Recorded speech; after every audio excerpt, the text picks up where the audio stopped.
What's up? What's up? What's up? Grand Rising, grace and peace to everybody. Welcome to the new channel. Excuse me. Inside Foxy's mind. Hold on a second. Let me put this really quickly. Okay. Yeah. So we're just waiting on my Lotus, but she will come through. So anyway, today's Mindful Monday. It's 23. It's Jordan's number, right? For all those sports heads speaking about sports. Some people in Philly are not happy. Any Philly fans? Ooh. That's what happens when you get into the teams and the rivalries and all that stuff. Listen, I'm not here to bash anybody. If that's what you're into, that's what you're into. But no, these things are listen, there's some psychic spiritual ritual stuff going on here, and that's all I'm going to say about that. I'm not going to talk too much about that. But anyway, today's topic is on Mindful Monday is how is Black History Month impacted the generations throughout the years. I'm going to show up some books that I recently just got. The 100 Amazing Facts of the Negro by J.A. Rogers. The next book that I got is by Manu Ampim, Death of the Willie Lynch Speech. I can't wait to dive into this because this is dispelling the Willie Lynch letter that was written, supposedly given in 1712. The Willie Lynch speech is widely to be authentic.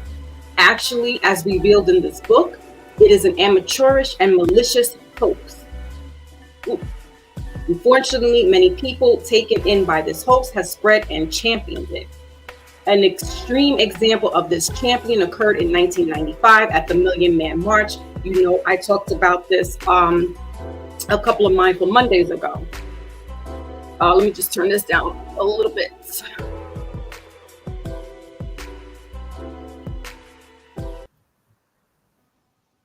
That's not what I wanted to do. You gotta hear some tunes. I want to turn it down a tad bit. All right, there we go. So, an extreme example of this champion occurred in 1995 at the Million Man March. The Willie Lynch speech was dramatically repeated. Marchers and millions around the world who witnessed the march through television and radio were presented with the hoax as fact and history. Let me get into the comments. So in this Death of the Willie Lynch speech, Professor Manu Ampim exposes the myth of the Willie Lynch. Ampim does by documenting the 20th century origin and fraudulent history of the Willie Lynch speech and speculating correctly about the author's identity, forcing the admitted hoaxers to confess. This volume contains the fake Willie Lynch speech, correspondence between Ampim and the admitted hoaxer, and the hoaxer's confession. Sounds juicy to me. And the last book that I had gotten, this was maybe about sometime in December, is the Negro in the Caribbean by Dr. Eric Williams. And this book is really interesting. It definitely has my eye because this Dr. William is a prime minister of Trinidad and Tobago from the 1960s until his death in 1981. He built his reputation as a historian of professor of political and social science at Howard University. And what he's doing is, going back into the historic times of the Caribbean, where people were it's not only just slavery, but he's not even going back that far. He's going back to like 1932, 1934 in Puerto Rico, in Jamaica, in Cuba. And he's talking about the slave trade introduced the African Negro to the Caribbean stage. Now I've had this conversation with you guys in regards to when we're talking about history, right? And we've had this 2 Mindful Mondays where,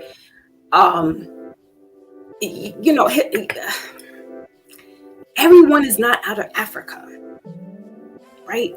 And so we have to realize, and it says here in chapter 2, the slavery background in the Negro Caribbean book is that the original inhabitants of the Caribbean islands were speedily exterminated by the Spanish conquerors. The islands were useless to their owners without labor supply. It was to satisfy the labor requirements of the West Indian islands that the Great Migration in recorded history took place. This was the Negro slave trade.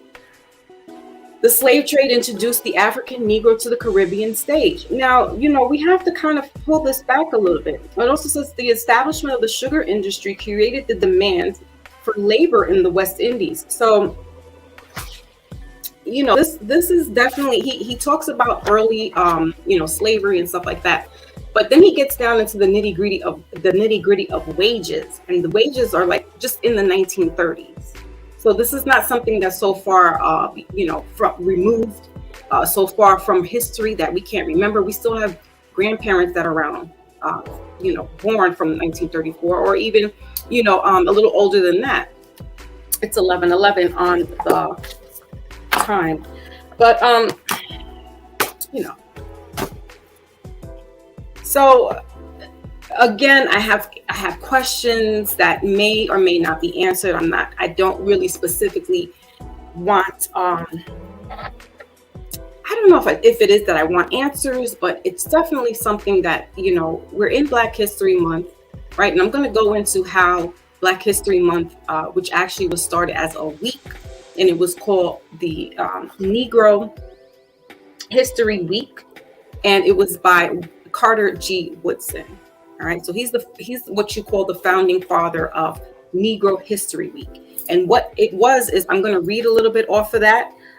Disclaimer, copyright of 1976, fair use, fair use, fair use. The information that I'm getting out of is the NAACP, and also the History Channel.com. And I'm going to just read a little bit, because Carter G. Woodson wanted to have this week, and he had it in the second week. It just so happens that it's the second week of February, which I didn't even have that planned out. I was just like, I'm going to do, my first Mindful Monday, and it just coincides. I really didn't know too much about Carter G. Woodson. I'm going to be very honest with you. And these are the things that in Black History Month, we're not being taught. We're not being told about who the founding father is, at least not for me, and not in my school. I didn't know about a Carter. I didn't even know about J.A. Rogers. All right. It wasn't until hearing Brother Sabir Bey on his YouTube channel that, he's introducing who these founding fathers and who these people, these men were in our history. And it's not just Dr. Martin Luther King. It's not just our Honorable Malcolm X. There are many other founding people, men and women, that have paved the way. I was watching a documentary yesterday afternoon in regards to Washington Carver. And Dr. Washington Carver, he's just not known for, in the industrial, making peanuts and things like that. Like, he was actually a humanitarian, a botanist, a scientist, an artist. So, they highlight what they want us to know, but then it's like they choose and pick who can be up there in the limelight, right? Who sounds so much more credible, who looks more appeasing to the eye, right? They give us Rosa Parks, but they don't tell us behind the scenes what happened with Rosa Parks was a young teenage mom, right, that was sitting on the bus and was tired.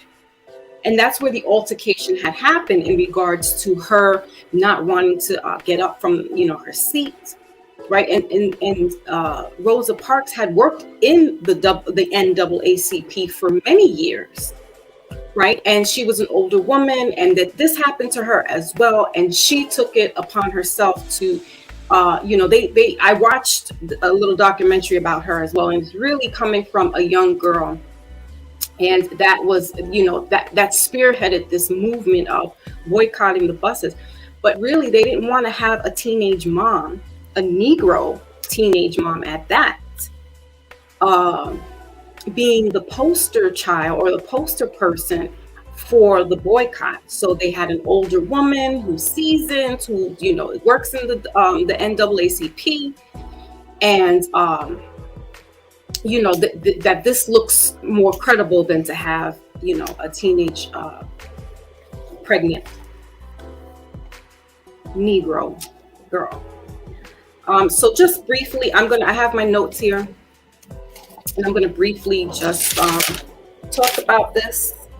This is a new channel, so I'm waiting for my peoples to come through. I know that Lotus was, she's got some stuff going on, but she will be here as soon as possible. But also Brother Maybach, like I'm gonna, it's a brand new channel, so salute to everybody that has subscribed first and foremost, and thank you so much. This channel really is coming out of the Mindful Monday, and me incorporating that Monday, separating my readings, because I do tarot readings for those that don't know. And so, I have a lot of stuff that goes on in my head, and it's not just talking about the cards. Like I can go in on a spiritual aspect, I can go in on a political aspect, I can go in on a metaphysical aspect, you name it. There's a lot of stuff that goes on in my head. And so I wanted to just make this channel for all the things that I think about, and not just put it up on the Foxy Moon Premiere channel. I wanted to have something that kind of will separate the two, and make it two different entities. All right, so let's go in really quickly about the Carter G. Woodson, who was born roughly about 1875. He died in 1950. I don't know too much of his background. I didn't put all that down, but you guys can look it up. It's Black History Month, so do your due diligence. Carter G. Woodson was the founder of what is now called Black History Month. He created in 1926 the Negro History Week, which was the second week of February, to coincide with the birthdays of Abraham Lincoln and Frederick Douglass. And I want to stop there just for a quick second, because what I'm going to go segue into is the 13th Amendment, but not only the 13th Amendment, but the Proclamation of Emancipation, and why Carter G. Woodson wants to incorporate Frederick Douglass, yes, but Abraham Lincoln. And we have to be very clear here. See, this is the beauty of being in the age of Aquarian, is that salute to who's coming through, who's peeping, salute. We have to be very mindful that Abraham Lincoln, the portraits that they're telling us, the portrayal that they're giving us about Abraham Lincoln, is not really that he wanted to free the slaves. He wanted to keep everything copacetic. It was more of a political thing. So everybody's really championing that, yes, he was the president, and he enforced to have this this freedom, for the slaves. But not too long after that, he got what? Deleted, right? Assassinated, because people weren't about that, giving up their slaves. And it didn't matter if there were slaves that are, or black, melanated men that had joined into the army. That didn't matter. What mattered is how these colonizers, the plantation owners, wanted to keep having, chattel, basically. And so we have to kind of peel some pieces back in regards to the whole, Abraham Lincoln. So Carter G. Woodson is, he wanted to commemorate Frederick Douglass and President Lincoln's birthdays in the week of the Negro History Week, right? Woodson died from a heart attack at the age of 74 in 1950. So basically, why Carter G. Woodson wanted to start really, not only just to remember Abraham Lincoln and Frederick Douglass on their birthday, but being barred from attending American Historical Association conferences despite being a dues payer, right, and a member. Woodson believed that the white-dominated historical profession had little interest in Black history, right? And we're talking about in the 1920s. He started this in 1926. So imagine he was going to these prestigious places, and he's a due, he's a member, and he pays his dues, right? And for the most part, the white men were not really interested in hearing about Black history. Like, that's just, what are you talking about, right? And so he saw African American contributions overlooked, ignored, and even suppressed by the writers of history, textbooks, and the teachers who used them. Now, from the NPR.org, 50 years after the first celebrations, President Gerald R. Ford officially recognized Black History Month during the country's 1976 bicentennial. All right, so since 1976 until the current day, this has been a thing. It's Black History Month. And inside Black History Month, what also do we have here? We have Valentine's Day. Now they're giving us the Super Bowl, right? So we have all these things playing into the American, or the global, if you will, psyche, that takes us away from the real history in regards to what you want to call Black history, right? And it's really American Black history. It has, my brother Maybach is in the building. Salute Maybach. I'm gonna throw the link in there so you can come up. All right, if you can, let me know if you can. So I'll drop it in anyway. But all these things have been put into this one month, right? And it's by design. It is by design. So they choose, again, like I said, they choose and pick who it is that they want to have as the poster person or the front person, right? They don't talk too much about J.A. Rogers, right? And I can't wait this book is actually, it's the copy that I got is the wording is very small. So, if you have like poor eyesight, it might not be the best, but there's audio books and stuff like that you can listen to. And I just got this in the mail over the last week. So I can't wait to dive in. Also got the death of the Willie Lynch speech, all right, debunking that the Willie Lynch speech wasn't real, all right, and it was just to get into the minds of people of how the injustice was in antebellum time. So thank goodness for the Age of Aquarium, right? Because we got a lot of things that needs to be exposed. All right, so Black History Month was acknowledged by President Ford back in 1976, our year. This is why that channel is the channel is named after. All right, cool, no problem. When you can, if you can, you could jump in and let me know. You could definitely jump in. All right, so Ford called upon Americans to seize the opportunity to honor the too often neglected accomplishments of Black Americans in every area of endeavor throughout our history. So, what is that sounding like? Because how has that helped us in the generation? So that's almost what? That's 40. I'm 46.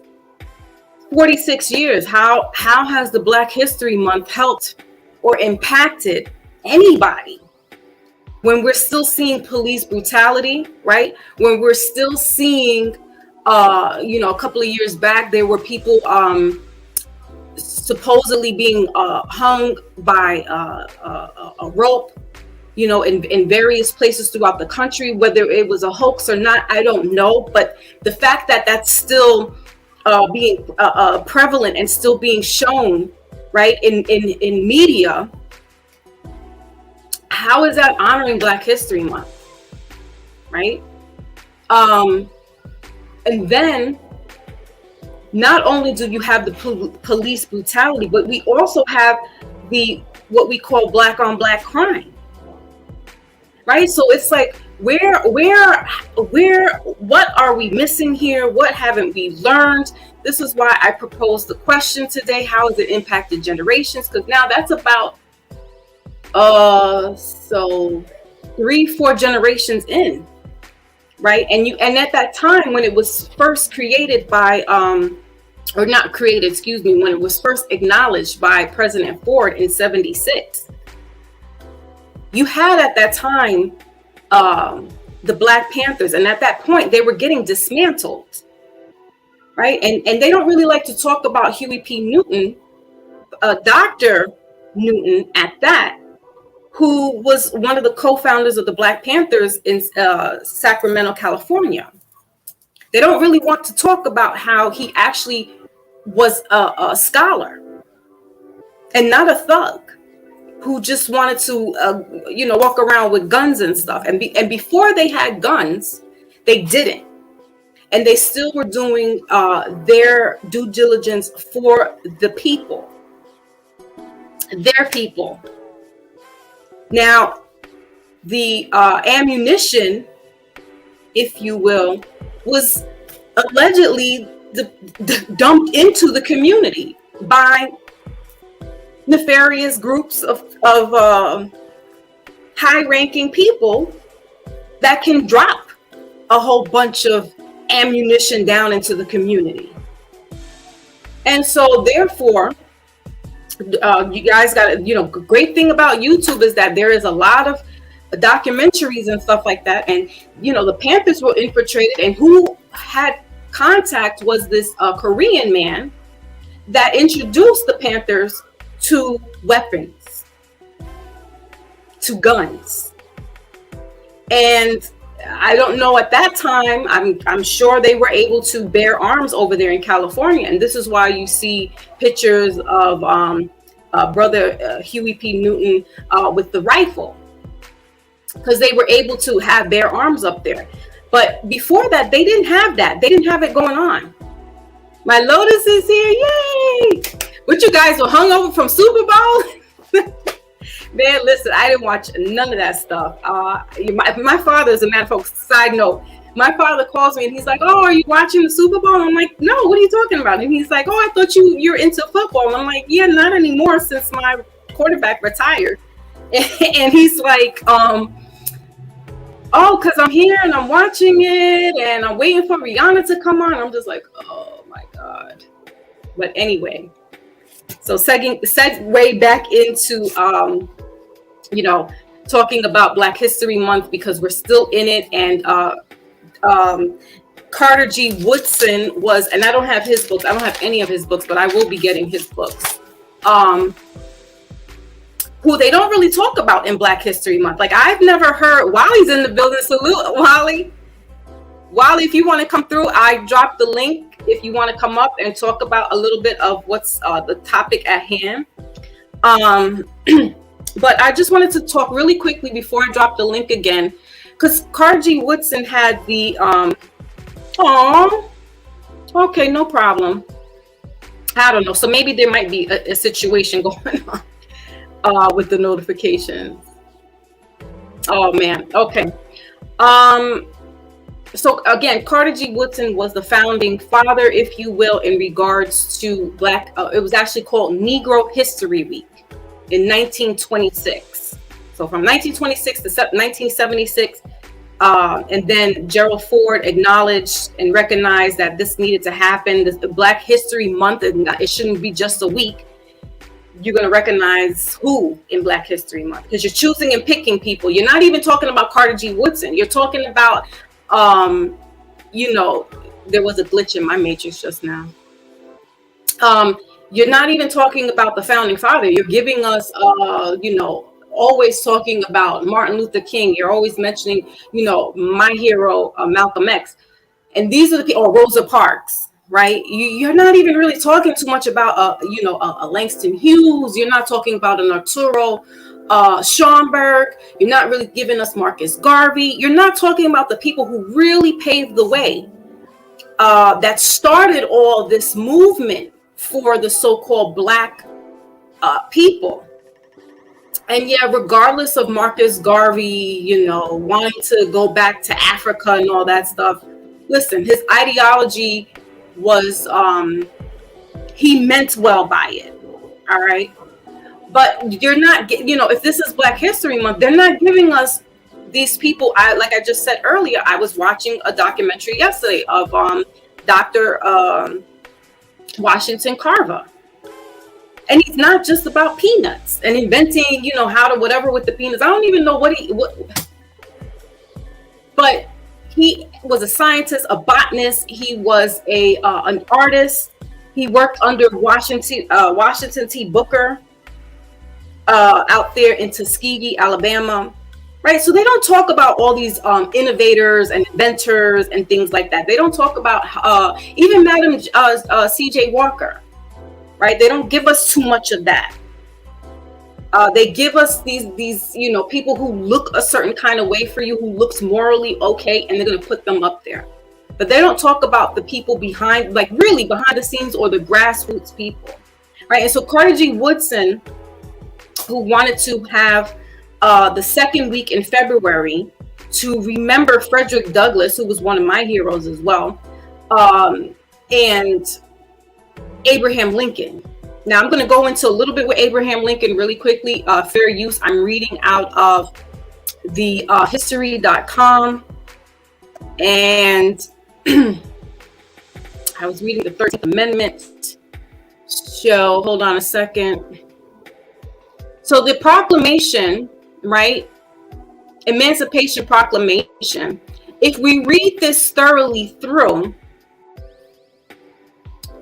you will overstand, and understand that Lincoln really was not about freeing the slaves. Like, he wasn't like, he knew it was spiritually immoral because of how he was brought up. He was brought up as a Christian man, right? But he also had what they call indentured servants. All right. And it really was political. It was more like, listen, either, he basically like, I can free some of them as long as we keep peace, we keep the union. I can free all of them as long as I keep the union, or I cannot free any of them as long as I can keep the union, right? So we have to, and a lot of our elders would be like, Abraham Lincoln, no. He really wasn't who people think he was. Like, he really, just because they have him as the emancipator, he wasn't about that life. He really was just trying to stop the war, and the war was about land, right? And the slaves, the chattel slaves, and basically territory, and infantry, something like that, right? All right, so let me just read really quickly a little excerpt in the History Channel.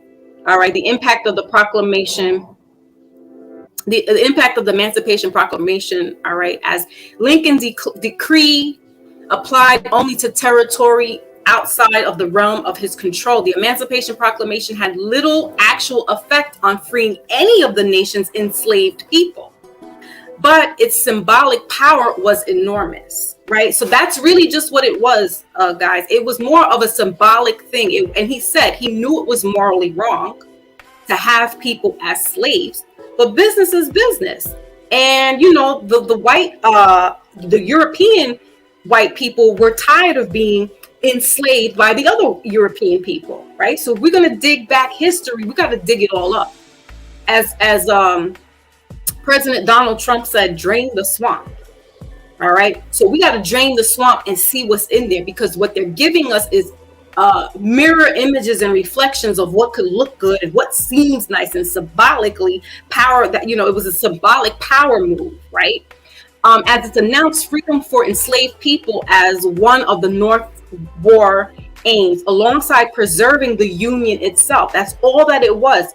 The Civil War was all just about keeping the Union, keeping those territorial nations, aka the indigenous people, right? So when we hear about slave trade and we hear about Africa and things like that, again, this is no slight to any Africans and families that were brought over here, right? But we have to really understand that and understand that we've had people already here on this land. We had indigenous, melanated, copper-complected people in this land already, that they became enslaved to the colonizers because the colonizers wanted the indigenous people's land, their territories. And it's not to say that none of the indigenous people enslaved their own, right?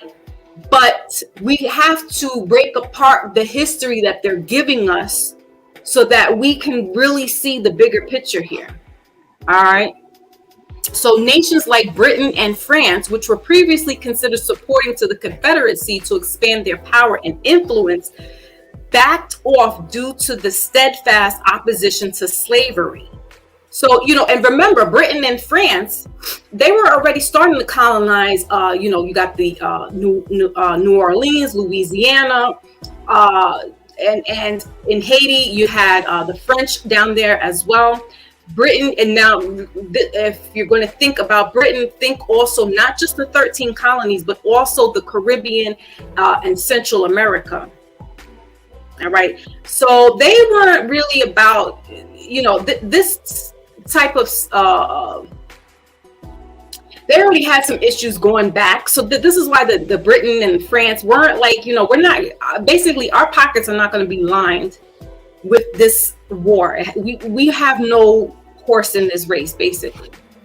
All right. So yeah, nations like Britain and France, which had previously considered supporting the Confederacy to expand their power and influence, backed off due to the steadfast opposition to slavery. Because basically, everybody wanted to keep this slavery going.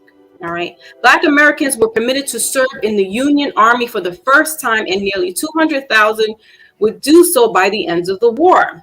But what happens to these now Black Americans who were permitted to serve in the Union after the war? What happens? So you got the emancipation that came through. Now these slaves are free, but then you still have, listen, it's still not 100% free, right? Finally, the emancipation paved the way for the permanent abolition of slavery in the United States, as Lincoln and his allies in Congress realized emancipation would have no constitutional basis after the war ended. They soon began working to enact the constitutional amendment abolishing slavery. And by the end of 1865, both houses of Congress had passed the 13th Amendment, and it was ratified that December. And in April of 1865, what happens to Lincoln? All right, so that you guys can go ahead and do your research on that. That's history.com that I got that information from, and I was reading the Emancipation Proclamation, just kind of giving us a snippet of it. I can't read the actual thing because it's his script, his penmanship is too pristine for me, and it's all very faded out and stuff like that. But if you can find the hard copy of the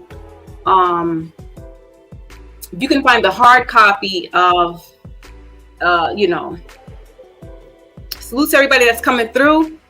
Ooh, Miss Ladybug is here. Yay! Salute.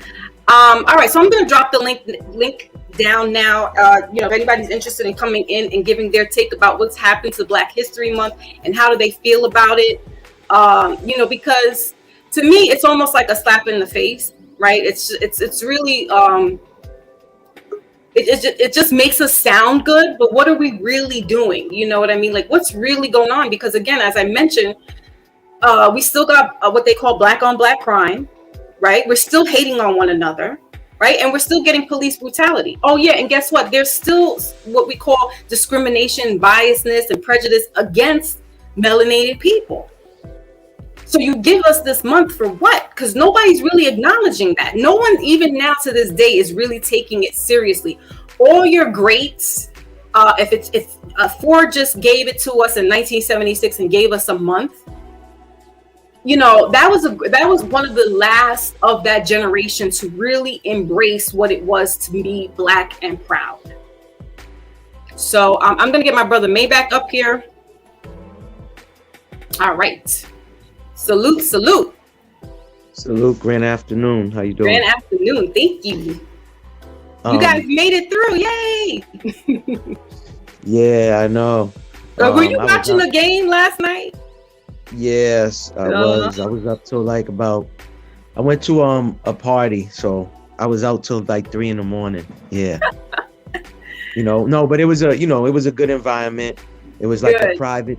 private setting, social setting. So I definitely went. If it was Good. anything outside of that, I wouldn't have went. But I I enjoyed hear you. myself.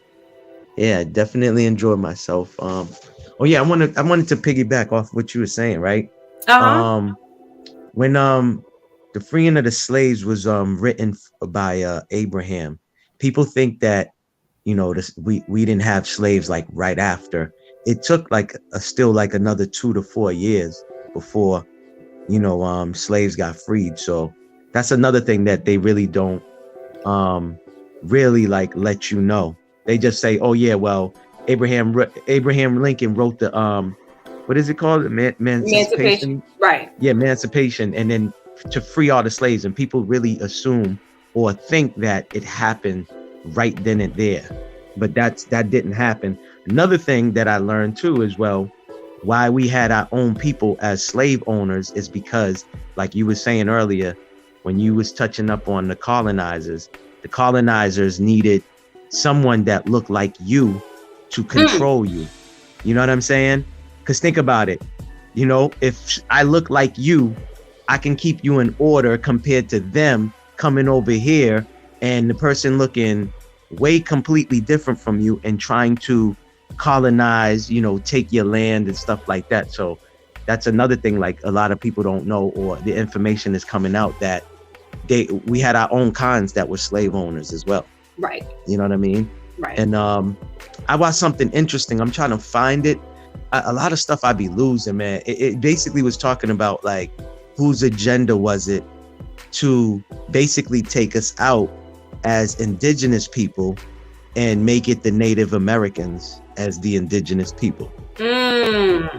Yeah, it's a nice little documentary. It probably was like an hour long. But I sometimes when I see these type of clips or documentaries, I watch them and totally forget to save it first. You know what I mean? Save it first, then watch it or put it to my playlist. Yeah, to watch right, later. right. Yeah, I do that with YouTube. Like I automatically put it into the watch later. Yeah. Even if I'm like watching it, because I probably will like zone out and not really pay attention, and I want to go back and like hear. So yeah, correct. Definitely. Correct. And I also wanted to just show everybody. I got these 2 books last week through a Black-owned bookstore called Culture Corner Bookstore. I think they're in Philly. But anyway, I never heard about J.A. Rogers until Brother Sabir Bey brought him up, and I was on his. I listened to him about 4 years now. And he kept saying, get this book, everybody, like letting us know. And it's the 100 Amazing Facts About the Negro. And it was first published in 1934 by J.A. Rogers. And he has other books. And the other one that I have is on e-file or whatever. It's not e-file, but it's an Audible, one of those books that are online. Electronic books, yeah. Yes. And Nature Knows No Colors by J.A. Rogers. So, he's definitely one that no one really talks about during Black History Month or any time of the year. I've never heard even the conscious community. I never really hear them talking about J.A. Rogers. Yeah, the first book you mentioned, I heard that's a good read. The first book, the 100 Negroes, 100 Amazing. Yes. I heard that's a great read. I heard about that title. I haven't read it. I'll send you the bookstore's thing in IG, but they sent it pretty quickly. It took about a week, and I'm only in the first couple of pages, but I already started with the highlighting. Like, this book is deep. Yeah. Send me. Pardon self. I don't mean to cut you off. Send me like a list of some of these books through IG, because there's about like 600 book retail stores that are closing, that are shutting down, and that would be the perfect time to get some of these books while the stores is closing. I don't know where the locations are, but I read about like they calling it a closing pandemic is what they calling it. Oh, brother.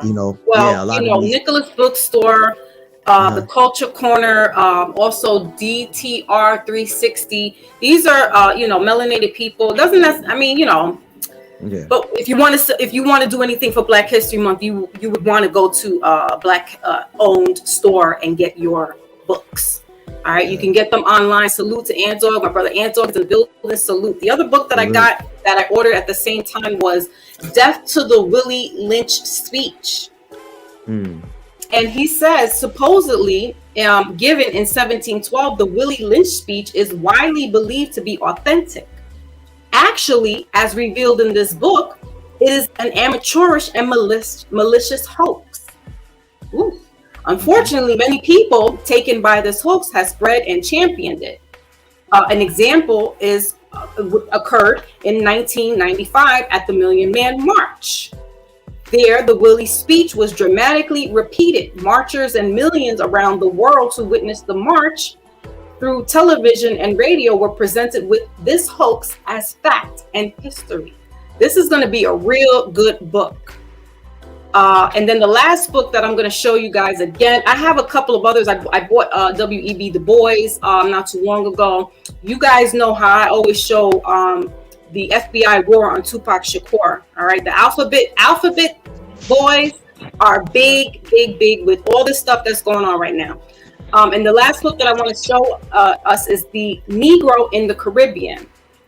And this is another good book, especially for us Caribbean folk, because he goes into how the injustice, especially in Haiti and Puerto Rico and Cuba, that these wages, and this is 1934, like he's talking about currently, not 1775 or 1860.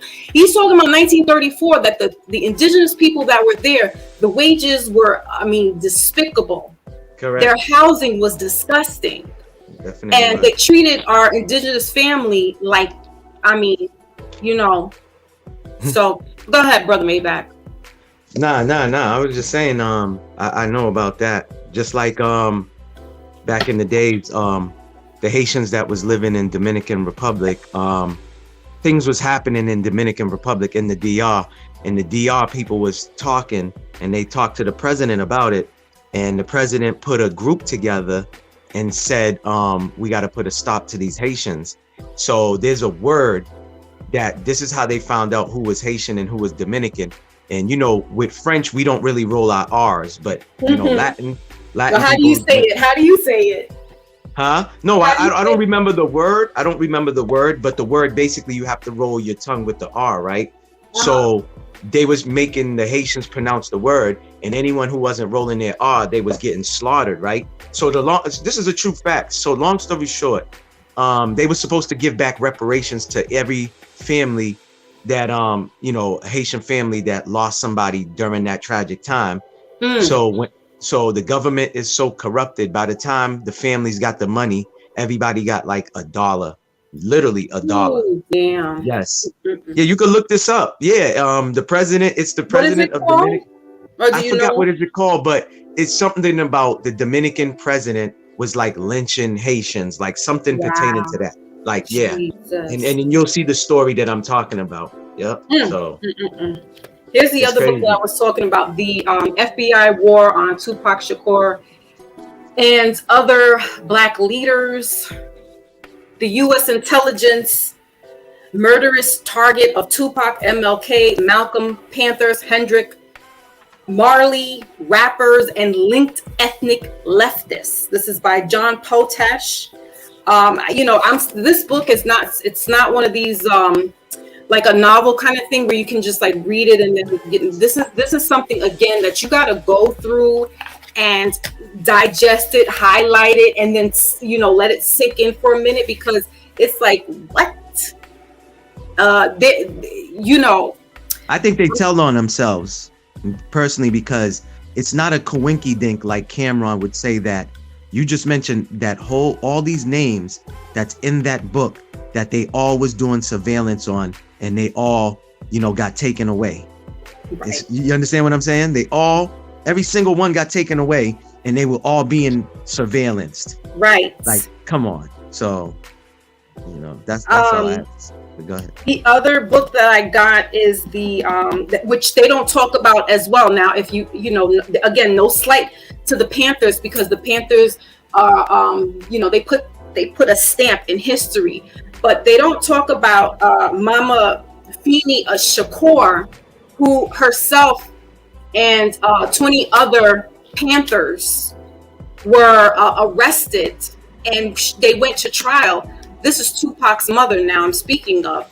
She with no law degree, and no really knowing the legal jargon, was able to acquit herself, pregnant at 8 months with Tupac, but the other Panthers that were on trial for attempted deleting of people and blowing up a police department, a couple of government buildings. So they don't really talk about her. And, she, along with Mutulu Shakur, who is now out after being a political prisoner in Kentucky, he is now home. But Mutulu and his brother Zaid Shakur, along with sister Asada Shakur, these people were coming from the Bronx, New York, during that 60s and 70s when the Panthers were big again, as we were talking about earlier. That Mutulu Shakur and Zaid Shakur were taking care of the community in regards to holistic healing and getting them the vets, the veterans coming back from the Vietnam War, who were hooked to drugs, heroin specifically. Dr. Mutulu Shakur went up to Canada and got his acupuncture degree, and came back to the South Bronx and was helping the vets get off heroin. And that was a problem. Why? Because the government allegedly supplies drugs. And so now what happened with our vets when they came back, especially in New York City, and I'm sure in Boston, they came back as nothing. So they went and served their country. And when they came back, you're back to just being an old Puerto Rican and an old black guy. You're just nothing. And so here, if you need our services, you got to stay on these lines and wait, for a bed, a cot, and a hot meal. They were treating our vets like crap. And these guys were hooked onto heroin, cocaine. And Dr. Mutulu Shakur, along with his brother Zaid, they were there taking care of these our brothers in arms. And so, no one really talks too much about the New York City chapter of the Panthers. We hear a lot about Oakland. We hear about Brother Fred Hampton, and salute to him. I think he was like 21 when he was taken out. And he was definitely on that, he was a little Malcolm X. And so, so this is the Black History Month that we have to talk about the people who are the unsung heroes, the people that you don't hear much about. You're going to hear the likes of a Malcolm X. You're going to hear the likes of a or Martin Luther King, right? You're going to hear the likes of a Rosa Parks. But we're not talking about a Feeney. We're not talking about a Fred Hampton and things like that. So this is why I brought this Mindful Monday up, because what has the Black History Month? How has it impacted us? What is it doing? What are we doing about it? Can I mention as well too, right? Go ahead, please. Since they like to say that it was a terrorist group, I don't understand how would a government fund a terrorist group to basically build schools in their community so the kids can learn, right? Not only that, but because of the Black Panther Party, public schools and Catholic schools, our students are able to have breakfast and lunch. Now, no organization group has implemented that. The Black Panther Party is the group. So if it's a terrorist group, how could they do such good things like that? You understand what I'm saying? Because certain people will say, oh, well, the government says there was a terrorist group. So how did they get funds? How did they get funds from the government then to start these programs? So every child that goes to public school, whether it was you and I, whether it's out there in New York, Massachusetts, for me, we was getting breakfast and lunch because of the Black Panther Party. But because before that, they wasn't serving breakfast or lunch to our students. So thanks to them that our kids get to eat breakfast and lunch. So we have to acknowledge that, because they're never going to put that out there. You know what I mean? They're always going to put the negative out there about this organization. You know what I mean? Exactly. Yo, That's you're all I wanted to absolutely echo. right. Okay. Yeah. You're absolutely right. And that's again highlighting what they don't want to talk about. You know, and Right. I'm not a Trump supporter or a fan, but when he said to drain the swamp, damn it, drain the swamp. You got to tell it all. It's not just the good. You got to tell us everything. And thank goodness for internet and social media. And thank goodness that we're in the age of Aquarian. I'm going to take it a little bit into the Foxy premieres, but I mean, things are going to be dispelled and debunked now. Things are going to have us really unlearning what we learned already to relearn some things that are not comfortable. It's going to be like, oh wow, you know, you're not going to like that. You're not going to want to hear that your family might have enslaved your neighbor's family 2 doors down. You can't just say it's all European colonizers. Just as Brother Maybach stated a little while ago. Because we're going to talk about Black History Month, we got to tell it all. We got to talk about it all. And so that we can get out of this romanticism of what the president in 1976 says, okay, let's have a whole Black History Month. Let's take Carter G. Woodson's idea.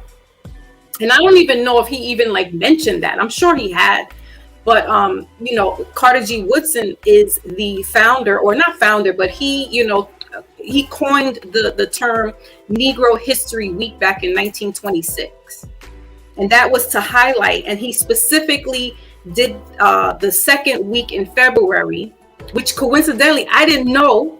Right, I'm doing my homework, and I'm like, what? Like today would be the second week of February that Carter G. Woodson said, he wanted to remember Frederick Douglass and the President Abraham Lincoln, their birthdays. And so that's why he had the Negro History Week. So even there, again, you're putting in to European. But I mean, I'm not going to mess around with Carter G. Woodson. That's an ancestor, and he felt whatever it was right, because he was going to places where he was paying dues to be a member, and they didn't want to hear anything about a Negro. And he's talking to white counterparts, and they don't want to hear that. He said they didn't want to hear me talking about Black people, and so this is why he started and kind of came out of that. Going into these clubhouses, if you will, or memberships and things like that, to then start what, I got to talk about Frederick Douglass. We got to know about what our people are doing, and that's why Black History, or Negro History Week started up. So but I didn't know about Carter G. Woodson at all. I just found out about him a couple of years ago, listening to Brother Sabir Bey. I don't know. I didn't know who that was. And so this is okay, this is very eye-opening for me. Go ahead, Brother Maybach. No, I just got back in the car. I had my phone in the car. What were we talking about? What are we talking about real quick? Yeah, no, I was saying that I didn't know about a Carter G. Woodson. A Carter G. Wilson? Who's that? Woodson, who is basically the founding person, the man who started Negro History Week, which birthed Black History Month from Ford, the president. Oh yeah, let me ask you a question. Go ahead. How do you feel about the Republican in Florida that wants to take out Black history? I didn't hear about this. Yeah, DeSantis is his name. DeSantos. Mm-hmm. DeSantos. No, I think it's DeSantis. I don't think it's DeSantos. Well, whoever he is. Yeah, I know who you're talking about though. Mm-hmm. Correct. So he wants to take out Black history from the whole history, not the month, not the holiday. He wants to take the teachings out of the school. Wow. Yeah. He's in Florida. He's located in Florida. He's a Trump guy. Yes, yes, yes. My mother tells me about him. Yep. So look him up and see. Yeah, what I'm he gonna look that about up. that. Yeah. I thought you knew about it. That's why I wanted to I know. didn't. That's interesting. I didn't know about that.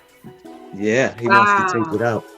So see, right He then wants and there, you want to rewrite history. That's what that's what correct. they want to do. But they still want to keep the Greek and the Roman stories. You know what I mean? Of Like, course. what is that serving us? That's not serving us anything. See, and once again, right? This is what I don't understand. I mean, I do, you know, but like I said, I got South African friends that tell me, like, in schools out there, they teach them about the Haitian Revolution. Why isn't that taught out? Yeah, why isn't that talked about or taught out here? You know, Exactly. the first country to get their independence. Why? Why? Because we're melanated people.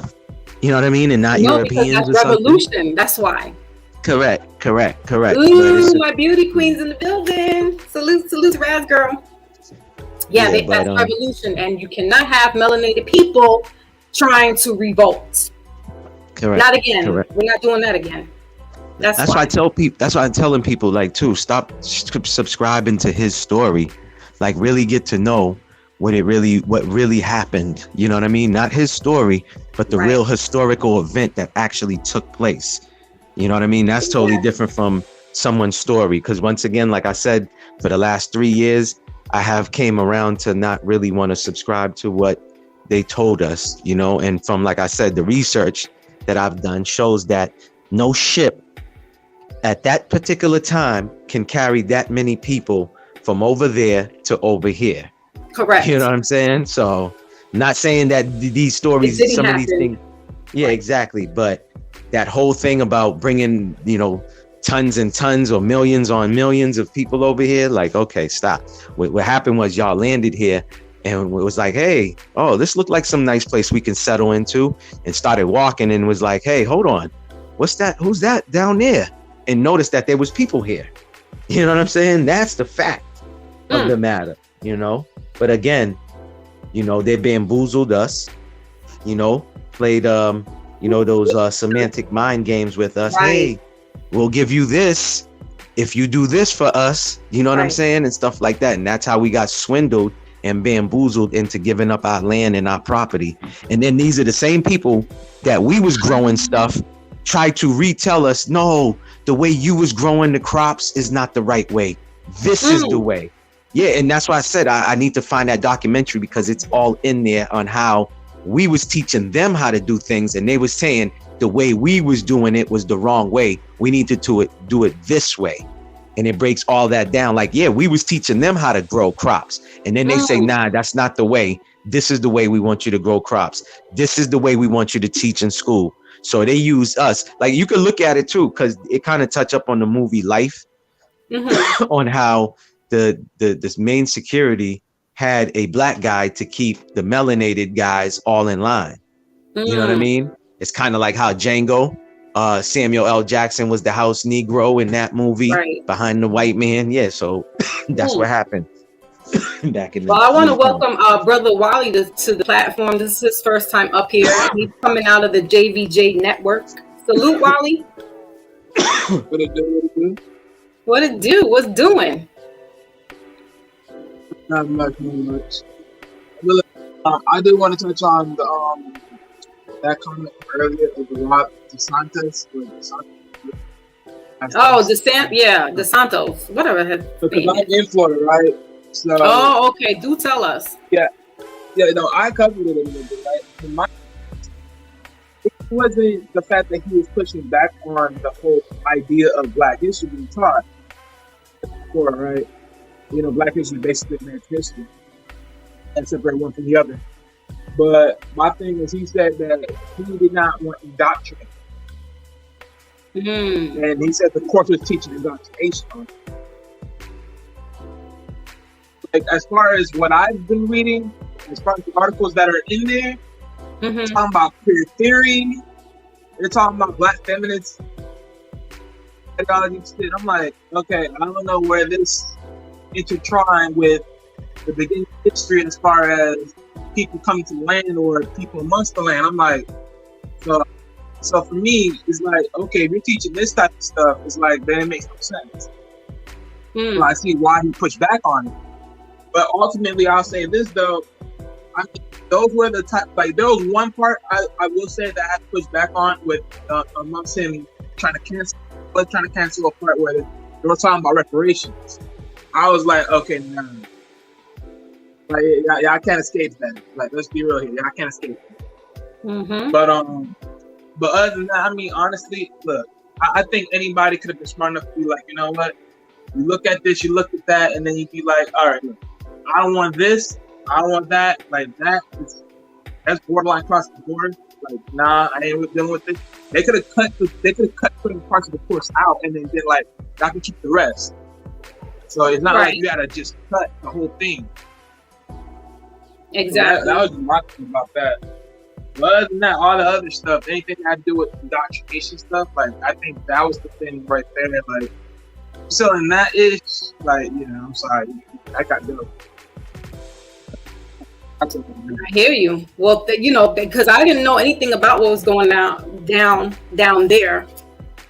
So that's good news to know. And we need to do our due diligence, because if they're doing that, and you know, Florida was one of the swing states of not the swing, it was a hung state when I think who was this? Bush was being elected, because he had his brother down there. This was like early 19, you know, like the mid 90s, and they were waiting to get Florida's voting, and because Jeb Bush was a governor down there, I don't know, I think he might have fudged some stuff or what have you, because they weren't swinging towards because I think it's a Republican state, right, Wally?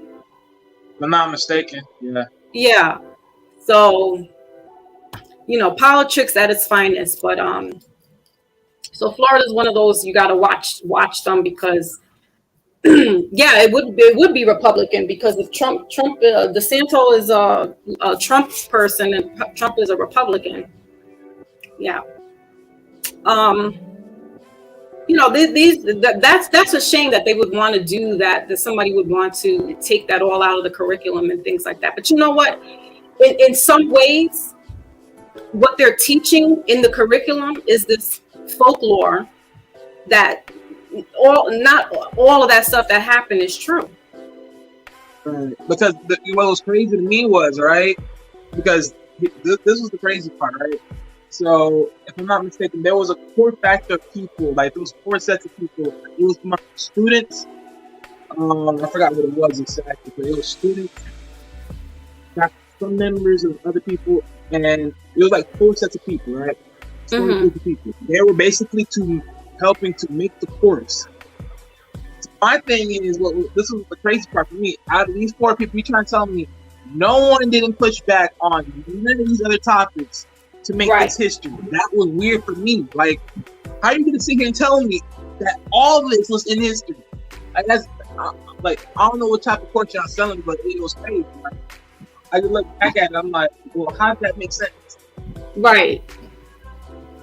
It doesn't tell me that all these people, all these groups of people, covetous, the students, the teachers, other group of people, and you're trying to tell me that is the history? Like, nah. Right. That was weird for me. Unbelievable.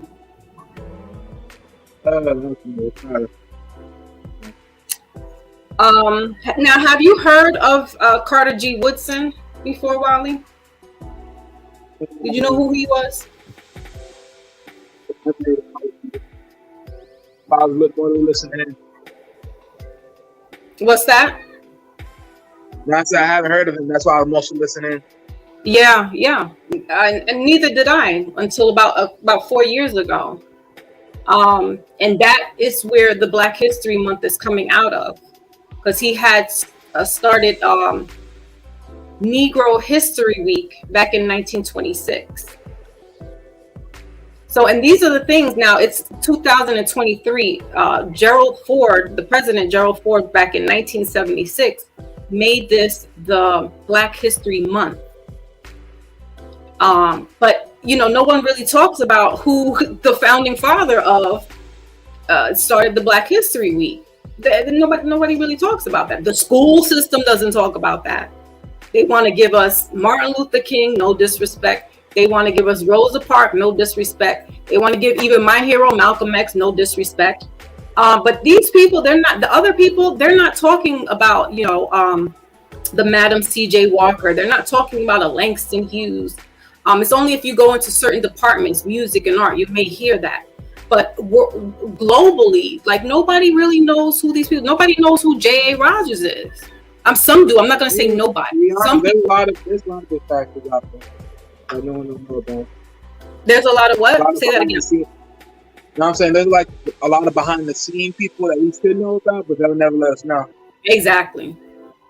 And that is where I'm, you know, that's what grinds my gears, if you will, because I want to know about these people, because these people are intricate to the history. It's not just the people who you want to prop up and because they had a certain image, whatever it is.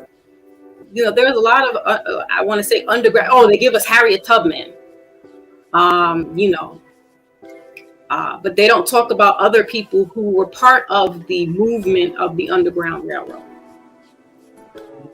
Because you know what, they'll never let you know the original people that invented almost everything. Right. They'll let you know the truth. Like, look, they'll be like, well, who invented the light bulb? They'll be like that light bulb. Oh, right. Really? So they won't let you tell you but who did he buy it from? Because we all know he don't know what he was doing. We all know he didn't have the schematics. So who did he buy it from? Oh, but they ain't gonna tell you that one. Right. Now, did it have any, you brother Maybach or Wally, have y'all heard of the battle? I think it's the whiskey. Is it Jim Beam? No, Tennessee whiskey, where it was actually a I don't know if he was a slave, but it coming from a black man, and he came up with the whiskey, but it was a white man that put his name and the patent on it. Well, anyway, the family got the family of the black man has got now rights to, I think it's Tennessee. Oh my God, it's a whiskey and it's Tennessee. I don't remember what the name of y'all drinkers should know this. But yeah, and I didn't know that until like this was years back that I heard that the family won rights to getting, you know, any distribution now is going to go back to the family, because he came up with the ingredients to make this whiskey. So again, another person they're not going to talk. They're going to make us hear about the white man's story, but then they're not going to tell us whose formula it was.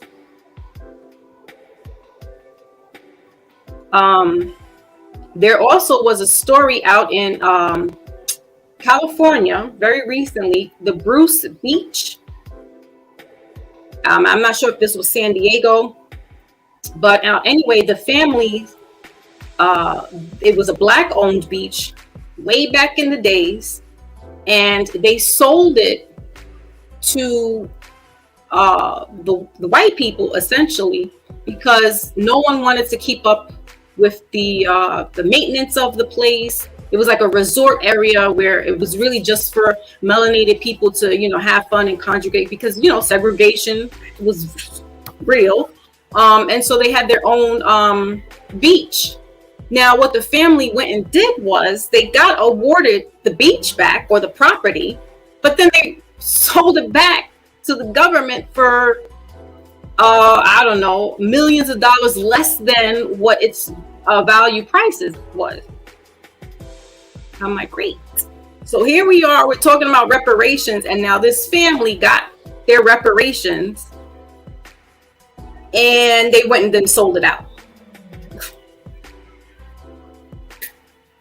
And this was in the news maybe last year or the year before, very recent. It's called the Bruce Beach, and it's out in California.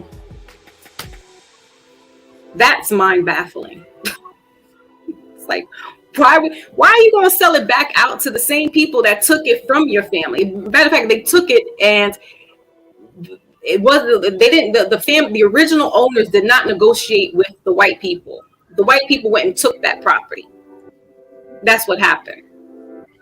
And so for all these centuries and years later,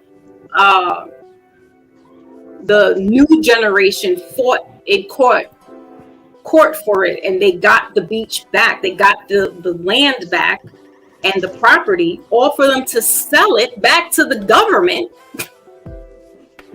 and get less money for it. You know, I don't know. That just sounds like what? What did Michael Jackson say to us? They don't really care about us. That part. Yeah, it's bananas, Ant Dog. I mean, like, we're talking about reparations here, right? And then this family actually got the reparations that they were looking for, and they done sold it right back. Seen a video I had sent you? I don't know if I sent it to you, but it's about our mayor. She's looking into that. She's putting a 10 multicultural, diverse panel to look into reparations for Boston citizens. I want to see what happens, what doesn't happen. Huh? Why is it multicultural? I don't know. They just don't want to, I guess, make it seem biased. So they just add in a bunch of 10 different types of people they put in as members to look into reparations. So. Wow. That just doesn't. Huh? That just threw me off when you're saying multicultural, because then now in my head you're going to have all different cultures and ethnicities looking to see why a melanated person should get their just dues. Correct. Wow. If that's not a slap in the face. Well, to me, when you hear stuff like that, again, it's to please the masses and certain people, because if it's a bunch of clear folks on there, you know, there's going to be issues if they get denied. Oh, well, this is why we got denied. It's kind of like, you know, going into a front of a jury and that doesn't look like you. You know what I mean? True. I get what you're saying now. Yeah. So, you know, we still getting the crumbs, man. That's how I feel. We're still getting the crumbs. You know what I mean? We're still at the table getting the crumbs. But they give you Black History Month so that you can be, you know, you can walk around and say, I'm Black and I'm proud. Correct. And we're not even supposed to be saying that anyways, saying we're Black. We're supposed to say we're brown or melanated people, man. Brown or melanated. That's what we're really supposed to say, you know? Because that's what we are. But, you know, for argument's sake, we'll say Black, right? Because it's correct. What the term has been used for so many generations. But before that, just in 1926, that's like 90 years ago, 95 years, 90, not that long ago. You were called a Negro.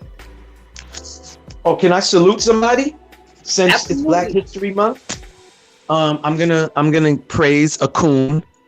Oh, because I just learned this. I learned this at 46 years old, and this is why I tell people, by me doing research and looking up certain things, because I love information and I love the truth and facts that I found out. Yeah, I'm gonna blast this guy. Jesse Jackson is who introduced African American on applications in the early 1980s. I believe it was 82, 82 or 84. So he went to the government and told the government that we are African Americans, and that's why it says on applications one, African American. That they said that was never on applications. African American was never on any type of documents ever until that coon introduced that. Because it was Negro, right? Correct. Black. Correct. Or colored. Correct. So he introduced that. That was his plan. For that one. Woo. Yeah, that was his plan. He came up with that, and I just learned that like about a couple of weeks ago. So really? Yeah. Yes. Go ahead, Wally. What you said, Wally?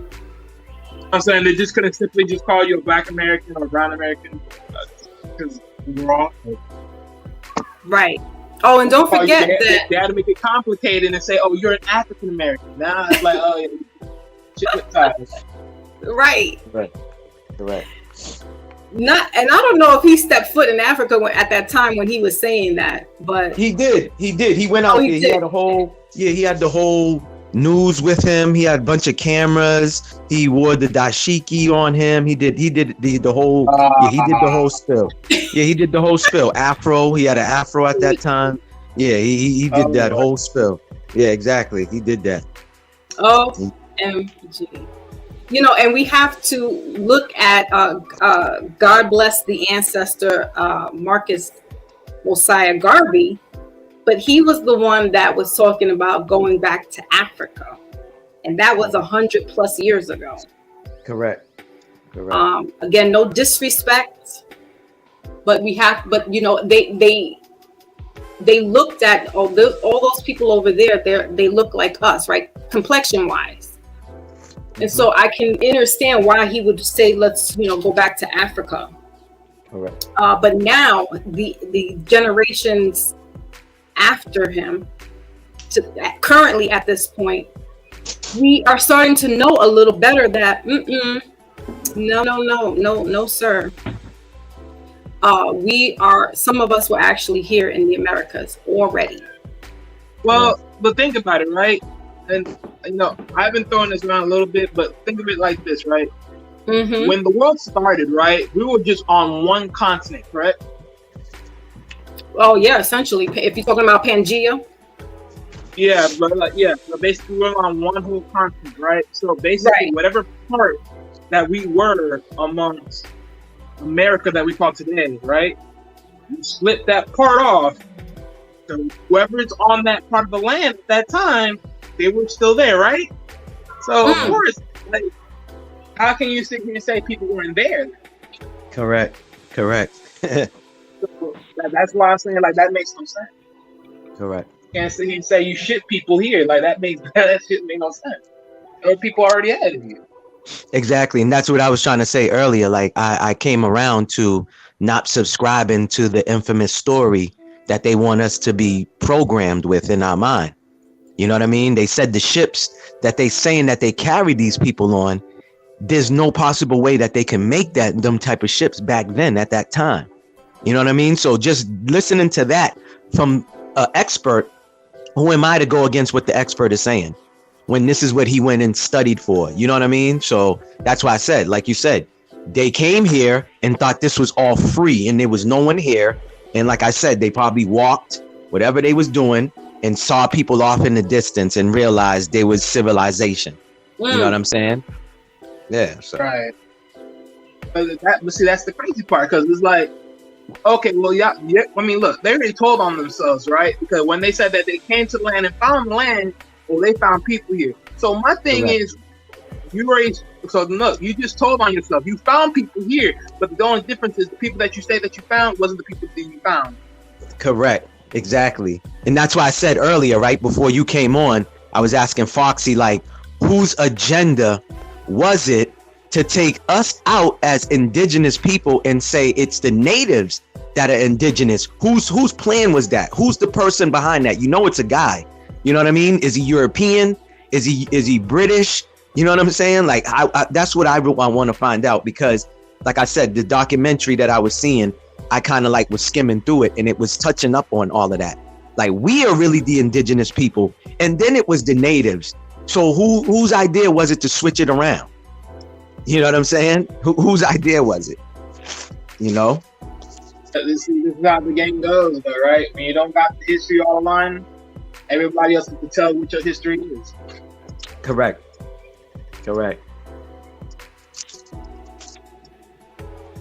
I'm just behind the scenes, but I hear you guys, so you could keep flowing. Mm-hmm. Yeah, and that's why I said, like, to me, it's just like, you know, all of this was part of the plan. You know what I mean? It's all part of the plan. We can use the natives and give them something back as far as like, you know, the land and all this other stuff, which should have went to us because it was all of ours. It wasn't theirs. The land and everything. So like how they have the reservations and all that was all set up and doctored by them. So this is what I'm saying. Like, whose agenda was it to do that? Because that's all our stuff. That's things that was owed to us from how they took it away from us. You know what I mean? We should be having reservation land and all this other stuff. That's why they tell people that you could become a sovereign citizen. And that's basically what a sovereign citizen is. Like, no laws, no policies, no rules apply to a sovereign citizen. Like, you can drive a car with no insurance. You can drive with no license, because we are people from this land. Like, we shouldn't even have to have passports to travel. For real. Yeah, that's how they set you up, man. They keep you in all these barriers and lock you up within these barriers. Yep. Well, and we have to be clear that just to segue back into what you just said, Brother Maybach, is that even though we're sovereigns of the land, there still was laws and regulations within the tribal tribune and those groups that had their own laws and jurisdictions. Right. Yeah, of course. I know that. I'm just talking about their law. According to the other people's governments. The Romans type of laws that they still got in modern day today. That's the law I'm speaking of. Not the tribal laws. We know that. You know what I mean? The tribal laws. Yeah, the generational laws and all this. Yeah, not that. Some information is speculating that there is, I think it's oh my goodness, I can't even remember. I don't. It's somewhere Midwest, but these people, the native to a reservation, are being evicted out of there. I don't know if any of y'all heard about that. No, I did not. Yeah. Now, these people have been fighting for decades to stay on this land, but what's coming out in the law is that they're not indigenous to the land.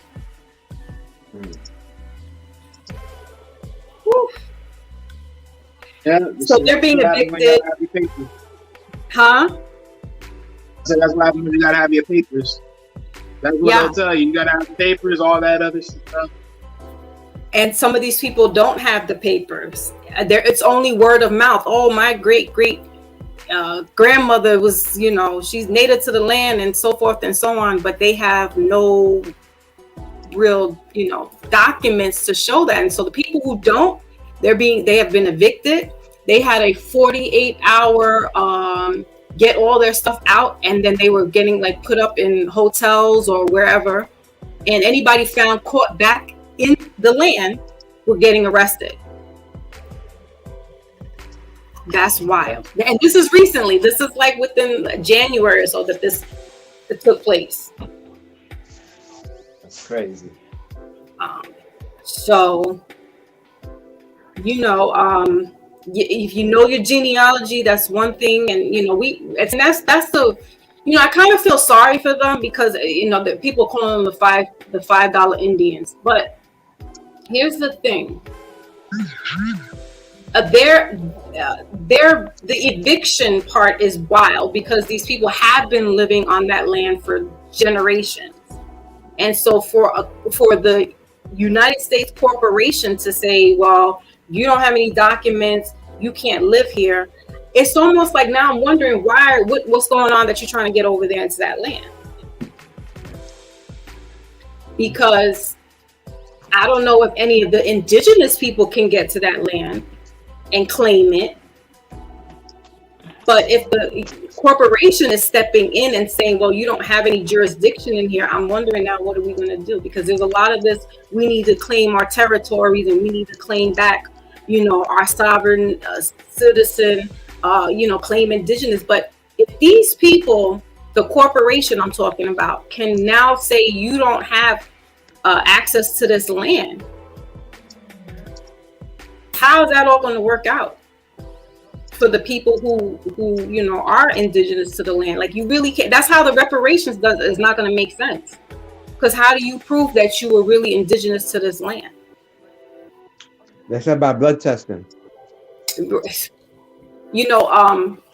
Joe Jackson said you would have to do that. You would have to do a blood test. Yeah, they were saying through DNA. will determine But if you what get if you what, get is, the what relationship. indigenous person is doing the blood? See, this is what happens when you do that 23andMe or you're doing Ancestry.com. They're not. It'll show you're a Native American 1%, but you got 8 or 30% indigenous to Guyana or something like that. Yeah. Because they're not doing the test on indigenous people here in the Americas. That's why it's always coming about 1%. Either that or those things are fake. Mm-hmm. So That's part of the game that gets shaky. say that again, Raleigh. I said that's part of the game that gets shaky. Mm.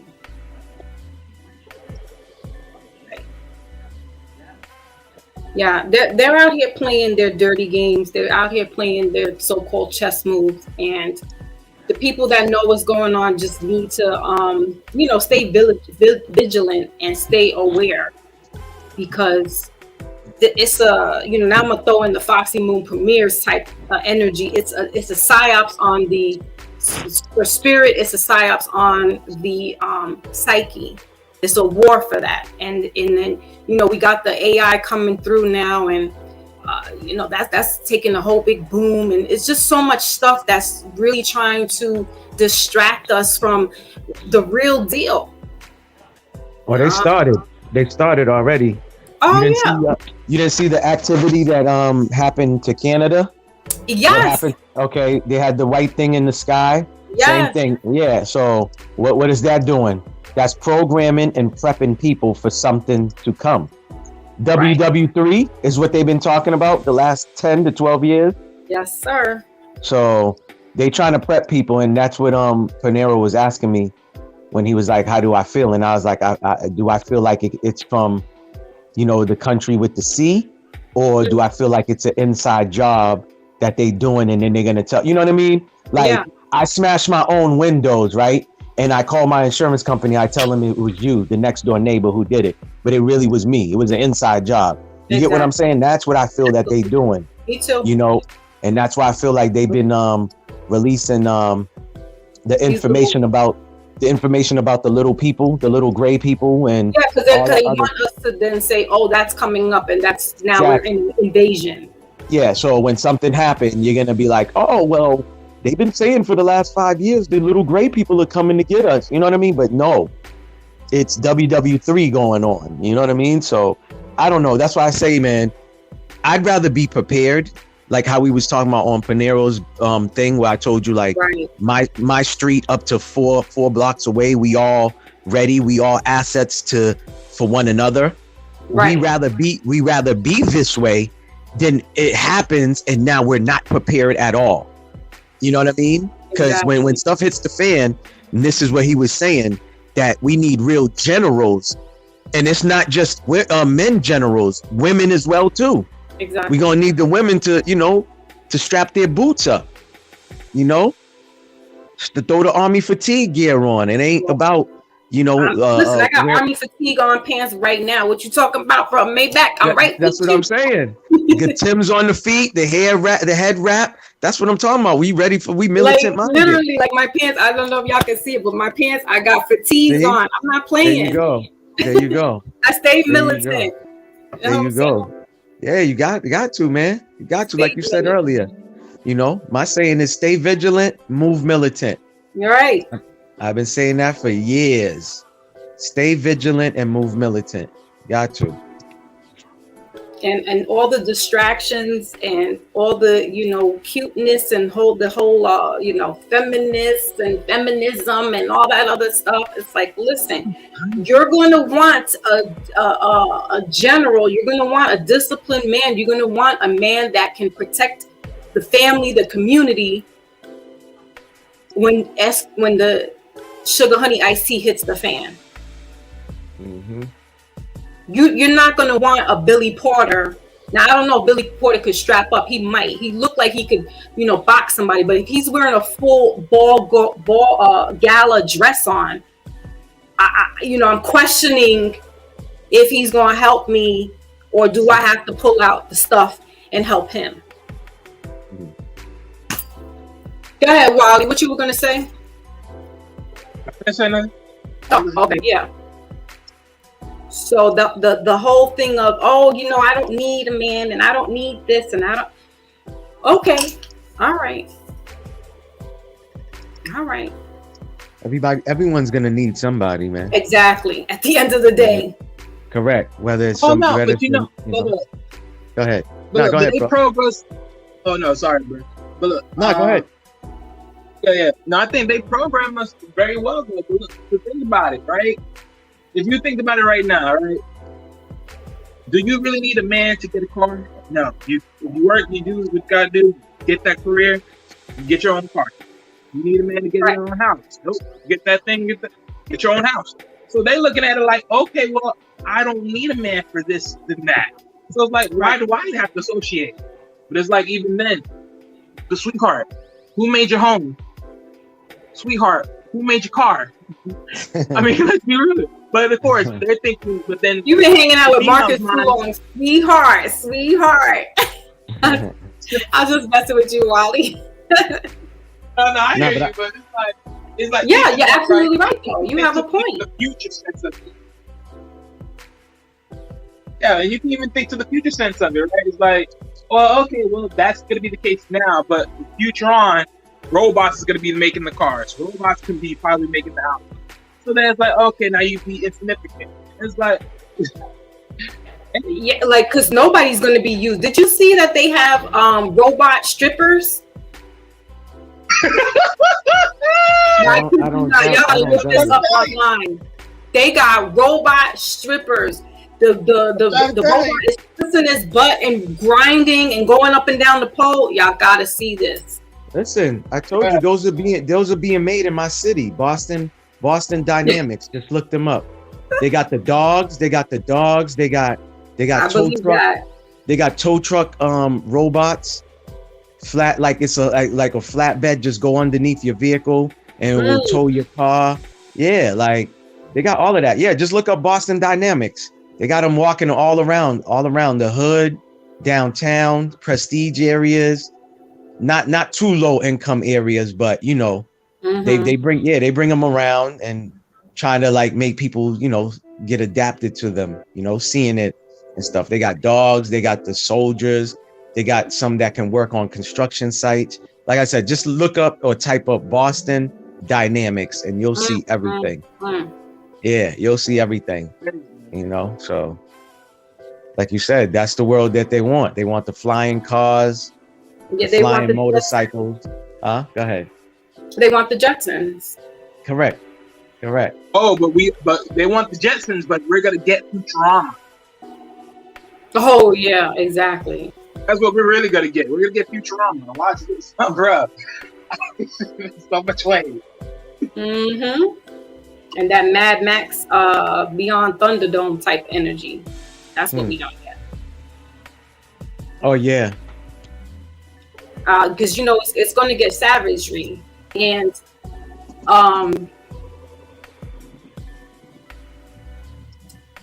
I think in certain parts of the country, it might get a little more, you know, I'm going to tell y'all, that show, The Walking Dead, when it came out, that was the blueprint of what they are trying to prep us for. And basically, they caught up with what they were showing us. I think that show came out in 2006, something like that. Yeah. Or maybe, yeah. But it's been rocking for like years now. Yeah, for a long time, correct. For a long time. And that hit me. I think the second, if not the second episode, no, not the second episode, the second season starts with them going down to the CDC and going inside now to figure out why these people are zombies. Correct. Right there, I was like, say no more. This show just opened my eyes to, yeah. Move to 2019, 2020. What you got? Yeah, and that's something else too. They've been putting out there too a lot, talking about a zombie apocalypse happening. Right. You know what I mean? So. Man, listen, you're gonna have to come out with the bow arrows, the hatchet, the saw. Correct. Correct. I mean, because it's crazy what they got, the propaganda, but it's not too far fetched from what it is. No, you're right. It's not too far fetched, but you know, we're gonna still be, you know, with the party and bullshit. You know, it's crazy again to see people posting up, people that I wouldn't think would post up stuff about the Super Bowl, because everybody's like, oh, some of the woke people are like, oh, it's a ritual, but you're talking about it, you're doing gematria on it, you're putting in the numbers, and I'm like, if y'all know it's a ritual already, you don't need to tell us what. No, it is. I didn't watch the halftime show. I already knew what it was going to be about. But see, this is what I'm talking about, right? When you talk about distractions, that's what they do, because they had the other award show where they had a bunch of satanic stuff going on, right? Yes. So I didn't watch that, right? Because I already know, once I knew that all the award shows, whether it's BET, whether it's this one, that one, they all are a form of some type of ritual ceremony. Right. All of them are. You know what I'm saying? This one that just happened, the Grammy one, they really put it out there blatantly. Now, this is what I like, right? Little fun facts that they be putting out. They said CBS, which it was programmed on, got to show Sam Smith's whole satanic ritual performance, right? That he performed. I saw that. I didn't watch it, but I saw like somebody, like a clip of him wearing like a whole devil outfit and stuff like that. Every channel, every media is telling you it's a satanic ritual. They said back in the days with the Lucille Ball show, they didn't want her to say pregnant in one of her lines. They said that was too vulgar. So they did a comparison, and I'm like, wow, this is an ill fun fact. So CBS, the same program channel that played the Lucille Ball, didn't want her to say pregnant in a line, a movie script line, but yet you show this, but you let that play for millions of kids to watch. You know, there was like a lot of 18 to 8-year-olds watching that. You know what I mean? That got to watch it. Yeah. So this is what I'm talking about, how they'll put that out there for the kids to see, thinking that it's cool. You know what I mean? But it is what it is. That's why it starts at home, like we always talk about. Exactly. We got to make sure that our kids is in bed, or they're not watching that with us. Not like, you know, because we know better. Right. It's the parents that don't know sometimes that be having the child next to them, and the child's watching that, and they don't even know what they doing to that child subconsciously. You know what I'm saying? So, but you know, like you said, once you woke, you know, or you awake, you know, you should know what's going on, what's right, what's wrong. You know, so I monitor what my kids watch anyways, but you got to. Yes. Aunt Dog has said, have you noticed what you see on TV is happening now, or in the movies and the radio? Yeah, absolutely. Correct. Facts. It's because, and Lotus says the halftime show wasn't too bad. I heard otherwise. She had on red. She had on all red. That's all I gotta say. And she's pregnant. Yeah, correct. Again. She wore all red. Yeah. It's a ritual. Believe us, Lotus. Telling you, people listen. I don't tell nobody what to watch, but I'm just saying it's a ritual. That's all I gotta say. What'd you say, Wally? I said, who performing red? Rihanna. Rihanna performed that. I thought she didn't perform because she was pregnant. Nah, she still performed. Yeah, she performed last night. All her hits. Well, I don't worry about that. I didn't watch that part. Yeah. Nah, I didn't either. I just knew she was performing, and I just caught, like you said, I caught clips of it this morning, and I seen her outfit, and that told me everything. I was like, oh yeah, it wouldn't be right if she didn't wear all red. No, but the funny part is, like, she said that she would never perform at a Super Bowl if Kaepernick didn't even get a job. So it's like, listen, you got to remember, right? Who they put in charge to pick out the performance? Jay-Z, right? Everybody's favorite rapper. Yeah, so that's all I gotta say. I gotta say. So she could have said anything that she said. Yeah, I knew she would still. Once Jay-Z got put in charge, to pick out all the Super Bowl performance, I already knew it was going to be Beyonce one year, and then the following year would be Rihanna. They all linked to each other. Yeah. You know what I mean? So I'm not shocked or surprised. Yeah. Listen, my dad never watches sports. All right. Mhm. This man calls me up. He was at a Super Bowl party. Mhm. And he's like, "Oh, are you watching?" And I'm like, "No." He's like, "Why? I thought you're a big football fan." And I'm like, "Yeah, but my quarterback retired. Excuse me, the quarterback for the team that I like retired, and so I retired."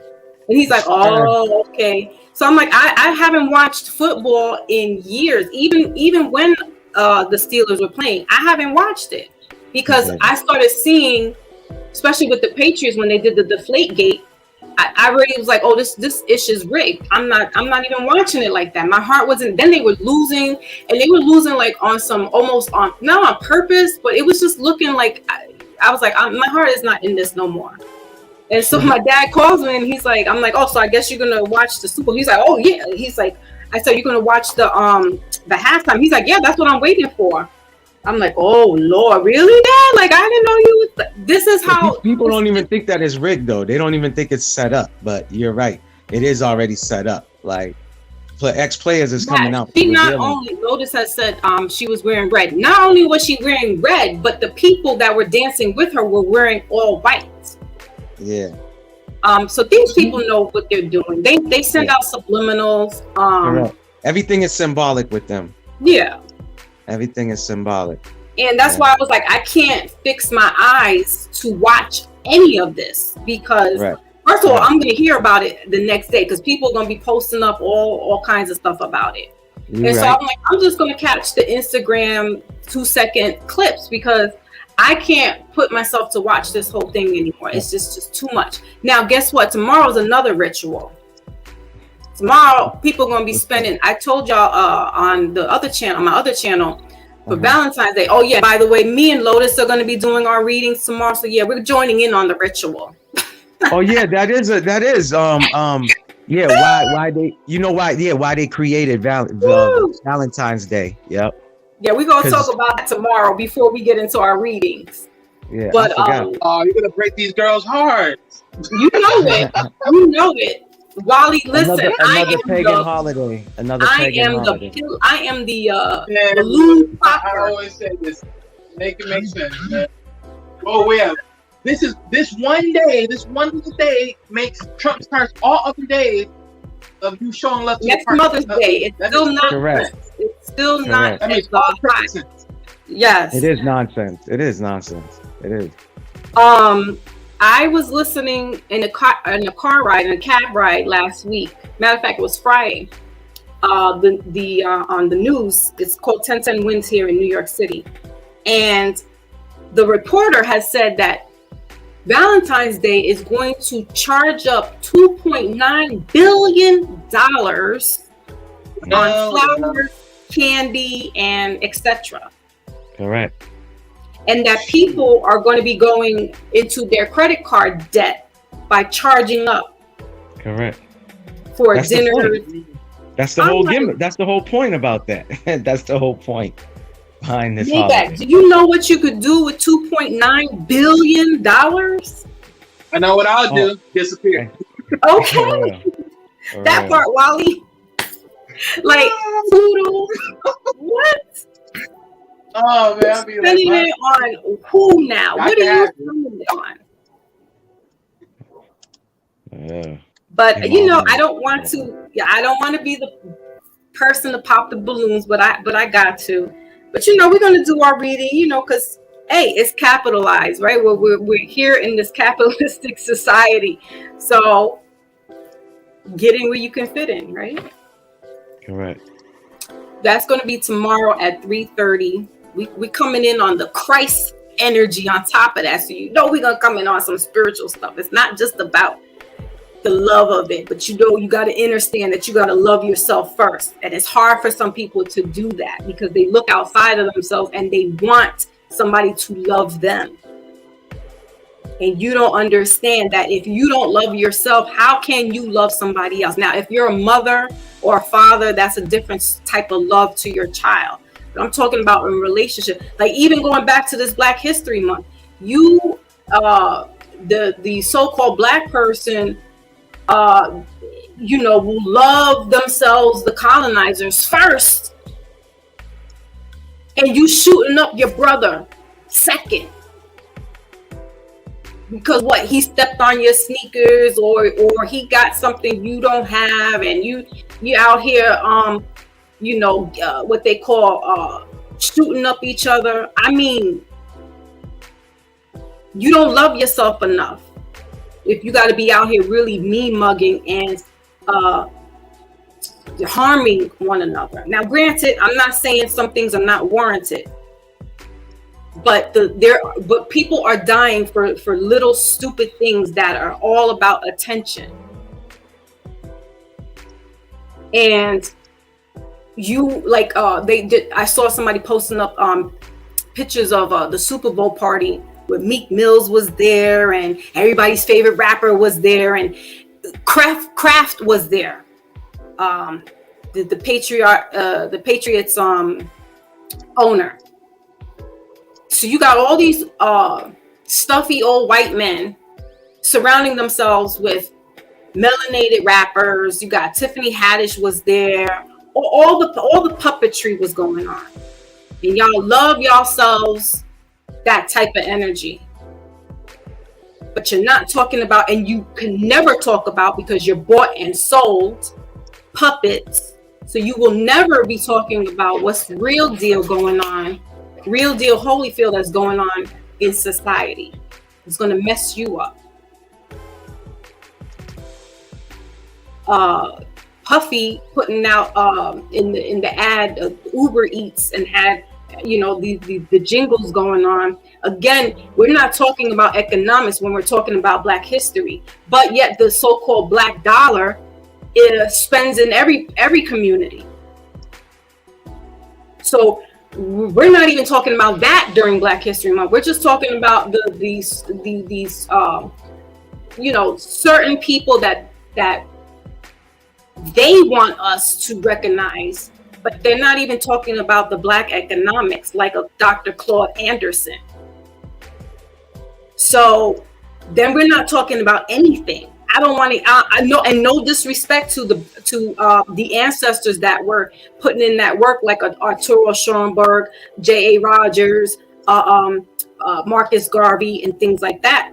But at this point right now, this day and age, if we can spend so much money outside of our own community, then we need to talk about. And again, I'm not a Trump supporter, nor am I a fan. But certain things are key words to me when he says, "Bring the money back into America." Yeah. No more. No. What's that, Wally? Well, yeah, it may as well. It's America first, aka the people first. Right. So, and you know what, Trump, what some people, you know, in my generation, and Brother Maybach, because we're a little older, we know where Trump was hanging out with. And Trump was down with the rappers. He was hanging out with Mike Tyson. He was hanging out with Don King. All right. So he's about that life.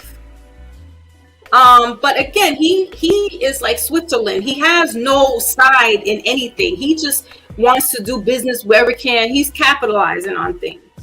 But when he said, let's get our businesses back here, absolutely. Why does Detroit not have, they got all these warehouses and nothing going in there. And Detroit is one of those like melanated cities where they're out there, their crime rate is going through the roof as well. Again, economics. We need to talk about that. Puffy, Jay-Z, and them are selling you, and they keep selling you alcohol. And now somebody just opened up a shop. I think it is Raekwon in the city for weed. I mean, yeah, that's cute and everything. And you got another weed distributor and things like that. But that's the last thing that we need. We don't need any more drugs and alcohol. We need stuff that's going to help us, our bodies. Styles P is the only one that I see that has a couple of stores in the Bronx and Yonkers, and it's smoothies, juicers, some sea moss. Come on. What'd you say, Wally? Yeah, I was gonna say it was interesting because I remember this way back. I watched the video, right? They usually said that alcohol was technically supposed to be the original fuel for cars. Wait, say that again. They said that alcohol was originally supposed to be the original fuel for cars. But you know, they keep trying to put that. They keep trying to push that. Oh, you gotta have this particular thing of gas, I guess, in it, or you know, they won't let you do it. I'm like, that's dumb. That's gross. See, now instead of using it in the car, they'll sell it to you for you to drink. It's like, now that's what they're using it as a lovely tool to dilute you, versus to, you know, put it as his usable resource. Side note, segue into the Fox Moon premieres. Raz Girl says that her daughter bought books on crystals and zodiacs and astrology. See, I told you, beauty queen, that she's got a gift there. So her money was worth earned. Very good, very good. And Lola says that she's a hopeless romantic. You know, I am too. But once I got shut down on Valentine's Day many years ago by my boyfriend, now husband, we don't celebrate that because the expectation is he didn't know what Valentine's, like I was like his real first girlfriend. So to do all that stuff, I'm only doing that because of what I'm seeing on TV. Because my mother didn't celebrate that. We didn't know what that was until I went into grade school, and they're giving out, the teachers are telling us, oh, make sure you get little cards for your, you know, the classmates. But my family didn't grow up with no Valentine's Day. So again, the capitalistic society that we're in, bless its heart, is pumping that at an early age. I mean, you're in first grade, second and third grade, and you're asking your mom to get you Valentine's Day cards so you can give it to your, and then you're scared to send it to the person that you got a little crush on. I mean, all this stuff is craziness. It's psychotic at the end of the day, but we still will entertain this because it makes us feel good. And, you know, it gets our hopes up. And then at the end of the day, it drops us like a bad habit. Because now we sit up here thinking, you know, we're waiting for the man to come and take us out for dinner and things like that. And now we hear that, you know, he takes his mistress out the day before and takes his wife out the day of. I'm like, wow, that's crazy. No, thank you. I'm gonna tell you this much I have participated in. I do get my kids, and when my grandmother was alive, I would get her like little chocolate and stuff like that, a little mug. That's as far as I take it. My daughter's got little chocolate and things like that. So I entertain the ritual. But as far as me expecting us to go out for dinner and me get a bouquet of flowers, and listen, I'm putting the bouquet of flowers up to my altar. All right, the balloons, you can keep them. I'm not into all that stuff because, like I said, the expectation was there years ago and it didn't happen. And, you know, my husband didn't understand that. He didn't know what the Valentine's thing is. He didn't know he had to go get me chocolate. So, no, you know, it's stupid. Just like all the other holidays they keep pumping in us. Just to get money. Mother's Day is the next holiday, is the highest holiday. And it's actually coming from Hallmark. That's a Hallmark holiday, and that they're getting their money off of Mother's Day. And how many people, I mean, you stand online, you'll see how the restaurants are packed, taking your mama out, but you haven't seen her all year. But you got to make sure you're going to, and you're going to put the pictures up. I'll always love my mama. Come on. Salute to my master teacher, my mama in Black History Month. Her Jamaican self. Salute. But yeah, man. You know, that's so what has it been teaching us in the generations? It's just been teaching us what other people are telling us about ourselves. Because the real historians and the real the grassroots so-called black person, they don't really talk about that. They don't want us to know these things. They don't want us to know about a J.A. Rogers, which I just learned about 4 or 5 years ago. All right. Carter G. Woodson is the man who is the founder of Negro History Week back in 1926. Why did he do this? Because he wanted to celebrate President Lincoln's birthday and Frederick Douglass's birthday. Okay, and then we got Death to the Willie Lynch. I'm gonna put these bookstores into the chat, and you guys can go and check them out. All right, if anything in Black History Month, go to Black or melanated bookstores. You can go online. I got them off of online and order these books. Make sure you get Claude Anderson in there as well. I'm definitely going to get his book, and that's Powernomics, because we got to talk about that. We got to talk about how we could keep our dollars back in. Because you will go to another store that's not of you or your complexion or your ethnicity, and you will give that money up for those Jordans. You will give that money up for those Fendi bags. You will give that money up for the weave pieces. But when it comes to your own, it's like, oh damn, why? Can I get a little discount on this? No, you'll stand on a Foot Locker's line for the newest Jordans to come out. You will stand on that line. Some people have spent their rent money getting to go see Beyonce's Renaissance or whatever tour it is now. That's not making sense. But you won't spend $40 on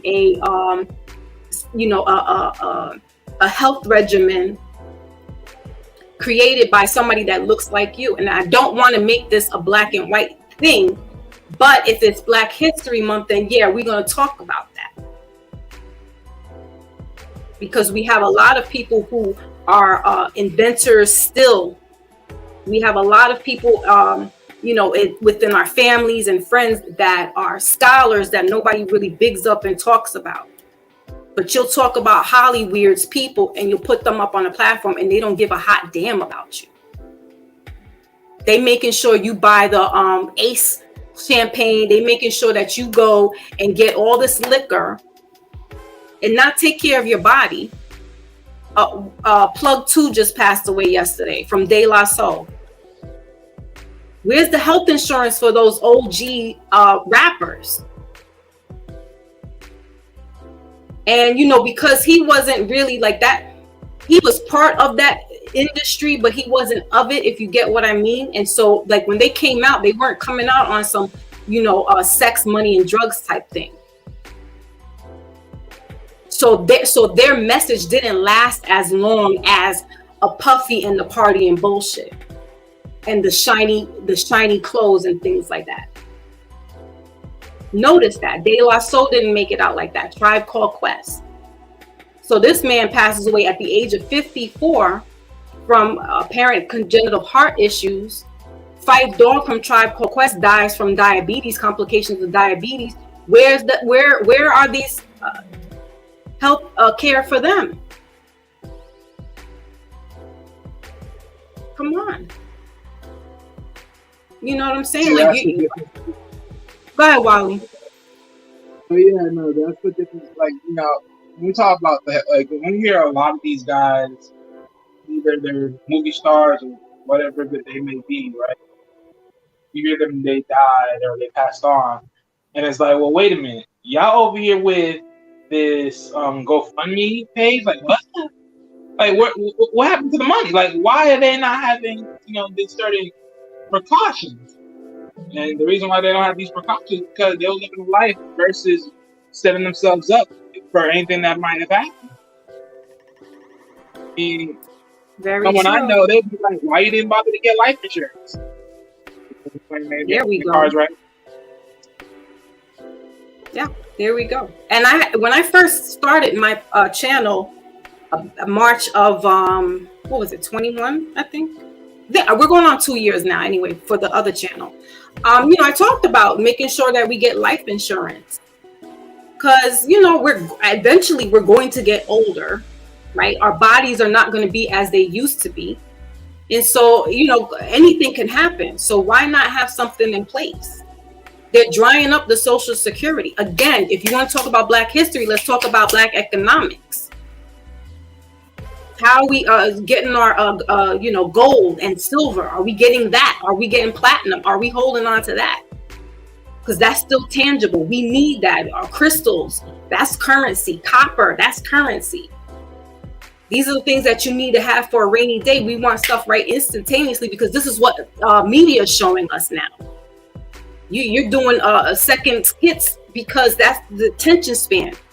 Can't sit here for 2 hours and hold an intellectual conversation, because it goes over some people's heads. You can't sit there and digress it all, but you got to, because this is where you'll find the hidden gems at. Our lecturer is Dr. Delbert Blair, sat for hours giving lectures and talking about metaphysics and talking about how to protect yourself from EMF rays and things of that nature. There was a man that back in the Buffalo execution, I think it was 2 years ago or so. He, and I think Brother Maybach might know, he had a patent for cars, but to run on water. There was about 7 people, I think it was. I'm not sure about the number that were, deleted. I heard that. You remember that, right? Yeah, I heard about someone making, I think it was a car, correct? Yes. Water? Yes. Mm-hmm. Yeah, the guy had a patent for it, but they smoked him. Right. Working on that. They smoked him. Yeah, of course. You know how they go. So we all know how it goes, right? I'm gonna make something better than what you made. I'm gonna make it the water. I'm like, no. We ain't letting you know nothing. No, we ain't gonna let you happen. Right. So that's why I was talking on another platform, on Brother Pinero's platform, Surviving Minds, and and Brother Maybach was there as well, and I said, certain things we need to stop being so quick to tell everything that we know, even though it's great and we should give this information, but just as simple as talking about a patent and doing all this stuff, if we know that we can get deleted because they don't want us to help each other out, or they don't want to see us come up, certain things got to stay underground. Mm-hmm. They don't tell us what they're doing. They don't tell us their tactics. You learn about it through the media. Mm-hmm. Oh, and guess what? They use astrology and numerology too. They don't want to tell you that because they want you to believe that that's scary, spooky, and devilment. Correct. Nah, they're using the numbers. Trust me. Oh, absolutely. Everything. That whole White House down in the DC is all built on numbers. I mean, they know how to do these things. We have to know these things. We did know these things years and generations and centuries ago. But now we're caught up with the hoopla. And, it's all a distraction. It's really like, damn, like crazy. It's almost like you can't avoid it even if you want to, because you're going to see it. If you're not looking for it, it's going to show itself up anyway. But we got to talk about the real stuff, and people don't want to hear that because it's boring. It's not doing anything for them right away. They want to get the instant gratification, but you don't understand that we need to be talking about these economics here. You're talking about reparations. In most people's minds, it's all about money. No, it's not only just money. It's getting that land back that your ancestors had here first and foremost.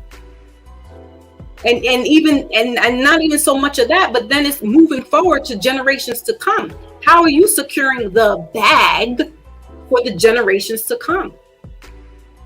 Those who have children, what are we doing for that? How is Black History Month impacting generations throughout the years? this is the time, this is the month, and we should be talking about that. And not just, you know, who won the Super Bowl and what you get in your boo for Valentine's Day. There's a lot going on this month. And it's weird how they put the Black history. And again, Carter G. Woodson, I don't think intentionally was like, you know, at that time, there wasn't that distraction. But he wanted to honor Abraham Lincoln on his birthday and Frederick Douglass. And this is why he had Negro History Week. But we got to do our due diligence with Abraham Lincoln as well, because he wasn't about freeing anybody. He was just trying to keep the peace and the union together. But we had some people that were going against the slavery, and they didn't want that. And he felt that was immoral, but it's business at the end of the day. And so he's like, listen, I could free some of them as long as I keep the union. I could release none of them, and we need to keep the union. Or I can release all of them, but I still got to keep the union. Read the Emancipation Proclamation and also the 13th Amendment, because they're still using that to this day. And your president, go back into his profile, 1990s, early 90s. Oh, and his henchman, his vice president, she's down with that whole program too. Black History Month. But they got the uncles and the brothers and the fathers incarcerated on the 3 strikes. Black History Month. But we over here voting for her because she's your sister girl. When she's not. She never was, and she never is going to be. But you feel that the parties over there are doing something. And again, like I said, I have no stake with Trump. I have no, nothing. I just, certain keywords that he was talking about spiked my spidey senses to say, you know what, he's got a point. Build a wall, drain the swamps, and bring business back to America. He doesn't care what color you are. He's talking dollars. He's talking economics. People are in their emotions because they're like, he's talking that racism stuff. And you forget who he is? But the other one's talking, wait.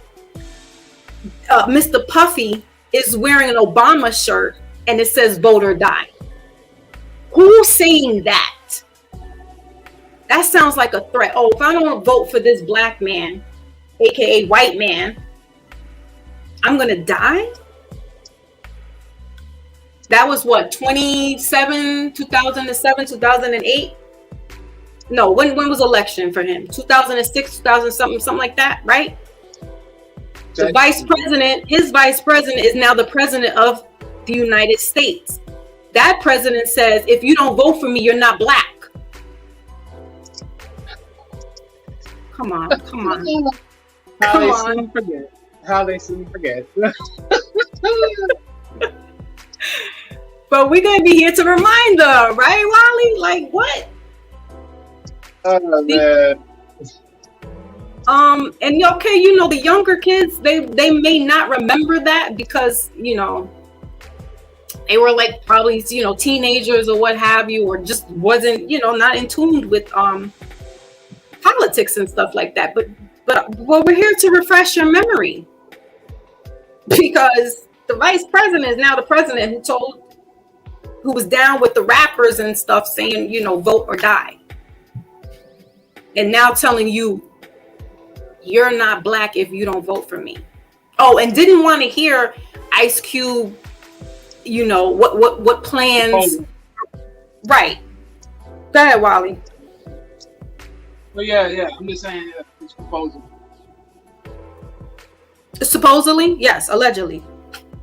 Yeah. Because if I'm not mistaken, because even I believe Trump, he was willing to hit Ice Cube's plan out. Biden didn't. He just wasted his time to talk to party meeting, which was worth nothing. Start deciding. He said, wait until I get into office and then we'll talk about it. And Trump said to Ice Cube, "Let me see what you got now," before he went into office. Exactly. Because what I'm trying to refresh our memories on is that Trump was about hanging out with the rappers. On some real hanging out. Like, that was his entertainment. You saw Trump. If you go back into the 80s and see pictures, you'll see with all the entertainers, the black entertainers especially, Trump is right there.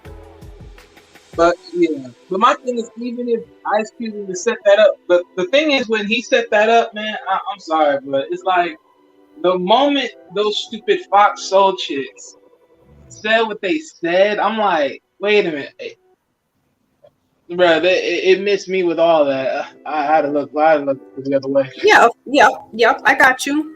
It was sad, bro. I'm like, wait, what? Right. You ain't good? What? Oh man. I got you. So and then that segues into with the Honorable Malcolm X telling us not to listen or follow the entertainers as leaders.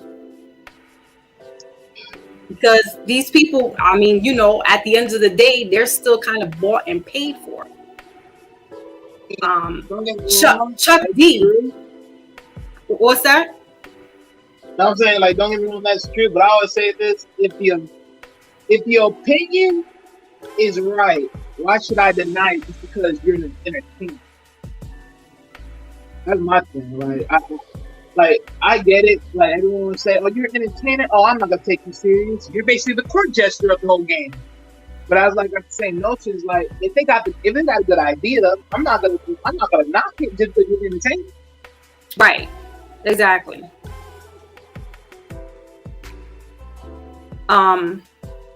But at the end of the day, we got to know, you got to use your spidey senses to decipher between what's the real deal and what's not.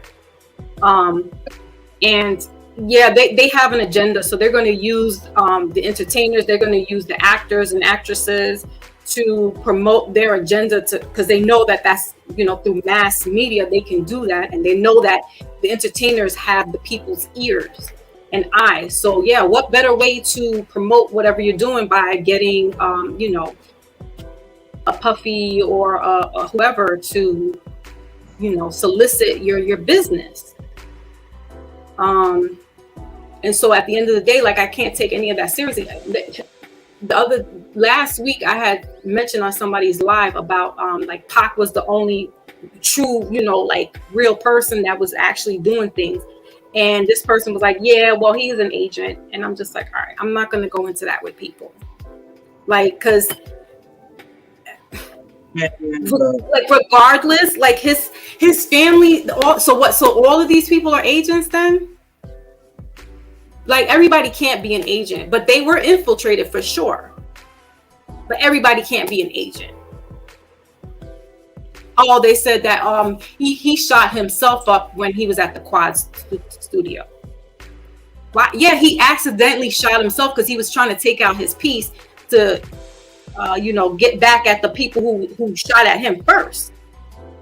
So yeah, when he took out his thing, he hit his testicle. So he did that, but he didn't graze his head. Somebody shot at him. So, you know, there's a lot of haters that want to, like, you know, talk. Oh, Pac was he was a ballerina. He was a roadie dancer, and who's wearing little skimpy little pants, like the little pants that he was wearing on the show. Listen, back in the days, they didn't have swim trunks like that. My dad had on some Speedos in the 80s. And my dad is a man's man. All right. I never looked at him any other way. Like, you wearing Speedos, that's what they wore back in the days. But some people of the newer generations, like, oh, that's a little fruity. No. And they don't understand that. I don't know if the football players do it now, but back in the days, the football players used to get their some of their foot techniques from ballerinas. What's fruity about that? Oh, Pac is an actor. He acted to be tough and this, that, and the third. He didn't want to act like that, but he had an agenda to get the people together and stop, deleting one another. Who else was doing that before, and who else is doing that now? I mean, his work speaks for himself. But there's people, oh, he was an agent. I'm like, all right, whatever. I'm not going to even battle that, because you really just don't understand. That whole thing with him was bigger than the beef that they want us to look at and say, oh, it's two Negroes fighting each other. You don't understand that Pac was a target inside his mother's womb when she went to trial and acquitted herself and 20 other Panthers. You don't understand the life of that. You never will. That man was a target from inside his mother's womb. They were just waiting and watching. He hit 17. They were like, yep, dope, we got him on the radar. Now he's talking that political stuff. Come on, what 17-year-old is talking like that? I wasn't. What 21-year-old was talking like that? I wasn't. He had to. Go ahead, Wally. Yeah, I'm saying Pac was talking too much facts. I mean, it's like, we got all these millionaires and they got all this house. Like, y'all can't stick to this one. Hey. And he was putting Trump on blast. He's like, yo, he's got all this money. There's millionaires. Right. Exactly like what you just said. And he's like, you got money for war, but can't feed the poor. Pac was a problem. He was a problem. And for the people that, the 1% people who have a disdain for him or whatever, or just say he's an agent. All right, you're entitled to whatever ideology you got going on in your head until you can prove that he really was an agent. Then I want to see that. Until then, no. I mean, you know why they say he's an agent though? Is because something that they say Pac wasn't who he was as a rapper. So now they say that he's being an agent because he had to facilitate that lifestyle. Right. But that doesn't mean he was working from his side. That's the issue. Yeah. That's true. There was a facade that he had to don. Why? Because he said, I'm not getting the recognition by still being in kente cloth and the African medallions. He couldn't keep doing that digital underground type stuff because what he was trying to do was merge the groups together, and that wasn't getting the tough guys, the gang guys that he wanted to stop. So he had to don. He said he put on the bandana and put this thug life on, and that's when the dudes was coming through like, oh, okay, because he's hard. But Pac was not hard.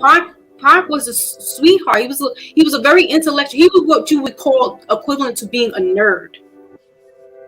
Basically, because he was spit some game about what females like. He was like, oh, wait a minute, they said I was too nice. But guess what? When I start acting like this and being this dude, oh yeah, I was getting all the panties. Oh, it's amazing. There you go. So, I don't know if that's calling it fake or he's playing out a role, but he was. That's playing out a role, but he had an agenda behind playing that role, and that role at the end of the day, or that agenda at the end of the day, was to merge the melanated people together, because he knew who was the enemy at the end of the day, and it wasn't his brothers and sisters. It was who was attacking his mother, his stepfather, and his aunties and uncles. And so that's why I'm like, Pac was bigger than, and he didn't want that. He said he wrestled with, the stuff that he knew as his family being Panthers to just being, on some party and bullshit, just having fun as a regular kid. And again, like, walk a mile in his shoes. I couldn't. I'm trying to wrestle how in my 17-year-old mind. I mean, I was a mom at that point, but I mean, this kid's like, he was been through some things. He's seen some things. that the everyday person did not. So yeah, he might have had to step out a little bit and put on this chameleon type thing. But hey, your favorite rapper is doing that, and now he got these dreadlocks that's looking like a 24-year-old starving artist from 1984 who committed suicide on drugs. And that person, no one bats an eye at that person is not a biter. That person is a chameleon more so than Pac was. And there's no agenda other than to keep pimping this drug culture, alcohol to the community. The same community you were selling drugs to, now you're going to do alcohol to that community. And other people are going to look at it like, oh, you're a billionaire, you got money. No. We need to talk about economics then. And his economics is not the same economics that equates to the everyday person. Because even his stuff is not, it's been falsified. It's been exaggerated to make it look like he is making more than what, but he's remixing old stuff that didn't work anymore. But Cardi has some issues with him. So do your due diligence and read up on his business ventures. You want to talk about Trump? Look at your favorite rapper and see what his business ventures have been. They haven't been prosperous. But because of this whole hype that, the other people, the clear people put him up to, we're going to fall for the okie doke. No. We need to stop looking at that. All these new guys that are coming out, these rappers with the gold and all this other stuff, that's all a facade. It's always been a facade. So if you're going to call Pac a fake, then y'all are fake. Because the rappers, when they came in, they weren't talking that drug culture. It was the drug dealers that liked the rappers, and therefore the drug dealers was listening to the rappers' lyrics and was like, oh, I like this.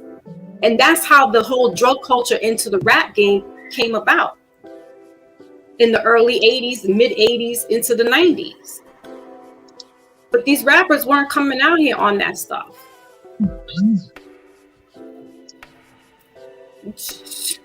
Tell the truth and shame the devil. They're all a facade. Drake, little wheelchair Jimmy from Degrassi. Oh, not little Jimmy from Degrassi. Got you thinking that he's hardcore. He's just like his skin tone. He's a buttercup. He's that light skinned. He's talking that light skinned stuff. And now stuff is coming out. He's got to go appear at Extension's court case. That's right. Yep. Yes. Please make that. It's been that long to actually start that, like to really put that into motion. They've been trying to get him, but he's been dodging it, and so now, court case. Somebody was saying that in the court that if he dodges it, they're going to hold him in contempt. I was like, whoa! That's the thing that makes no sense. It's like if you know you did nothing, I don't see why you trying to dodge stuff. I didn't do it, so hey. Exactly. Now you make yourself look suspect just because you don't want to go. Like, you're dumb. Exactly. And I didn't see that coming at all. I didn't even know there was a connection there because I didn't really follow that young man. I didn't know anything about him really until his past. He's from Florida. I mean, I didn't know too much about him either. I didn't really listen to him like that because I treat most of the newer rappers like when a whole bunch of rappers start looking the same and coming out the same in some senses, like, oh, all these tattoos, all them face tatted and that feels, I'm like, yeah, I'm not gonna really listen to you. It's like, okay, yeah, y'all over here just doing too much. But then it's like, I ain't gonna lie, when you actually take the time to actually listen to the guy, I was like, all right, you know, he's actually pretty good. Yeah. All that, it's just, it it's just funny, right? It's just how it is. But I mean, because what I'm hearing from him was, because I think there was some. Cause I know he made a comment about Drake, and then I guess somewhere around the time he was rolling around in Florida, someone had pulled up. Amongst like there was like a car incident. They pulled up and then they shot him. Right. Because there was a beef that he had said something about Drake's mom, and he had posted it on Twitter, and he was like, "Yeah, she could still get it or something like that." And I'm like, "Oh no, what are you talking about?" See, that's that crazy reckless stuff like that. But you know what? That kid was definitely on some recklessness time. He was on what they call demon time. But just as because he had did some time for domestic abuse to his girlfriend, and he started to realize like his career was taking off. I think his second album was about to come out, and he definitely started turning things around and started speaking up about the industry and how they were changing the beats and everything, and they were lowering the frequency and things like that. And he just started getting this epiphany and doing his meditation and started becoming more enlightened. And that's another thing that was like, perfect timing. Now this kid is waking up and he's telling the masses about how the industry is, and boom, now he's gone. And then Drake, of all people, they claim that he might be connected to this, allegedly. Man, tell me, that's some wild stuff. And this is what little wheelchair Jimmy does. He hides behind a persona. He didn't come, when he came out, he had like the low fade, right? No facial hair. He's coming out on this clean cut image. Now he got braids. He got the full blown beard, which is really extension. It's not even real. Wait, what? They say he's got like the beard, but it's like a weave kind of thing. Like that's not even his real hair. So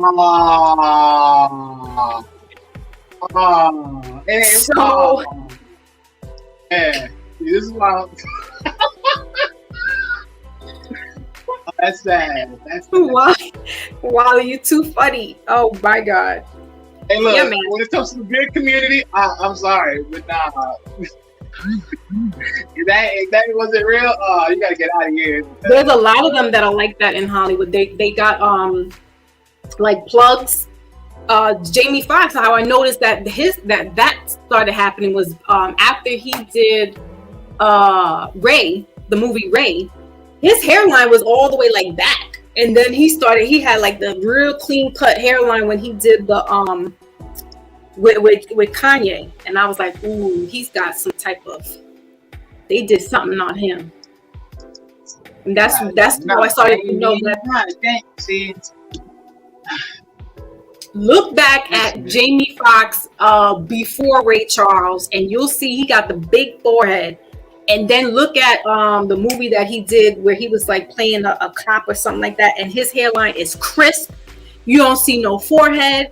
I'm like, now see here, what is I'll this? I'll take your word for it. I'll take your word. I don't want to do it.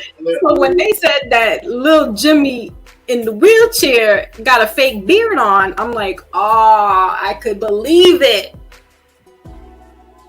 I could believe it. So again, come at me with an imposter and he's fake, and I'll tell you who's wearing toupees and wigs on their face. Now, one thing I know I did heard was the 6-pack that he got is actually surgery. I heard that. That's right. Oh, man. I wouldn't put it past him. Yeah, because it looked like airbrush. You're right. I did notice that, and it looked a little airbrush like. Listen, none of that is real. It was all designed to make us think that this stuff was true. Again, going back to Black History Month, the first movie that they showed in the White House was Rise of the Nation.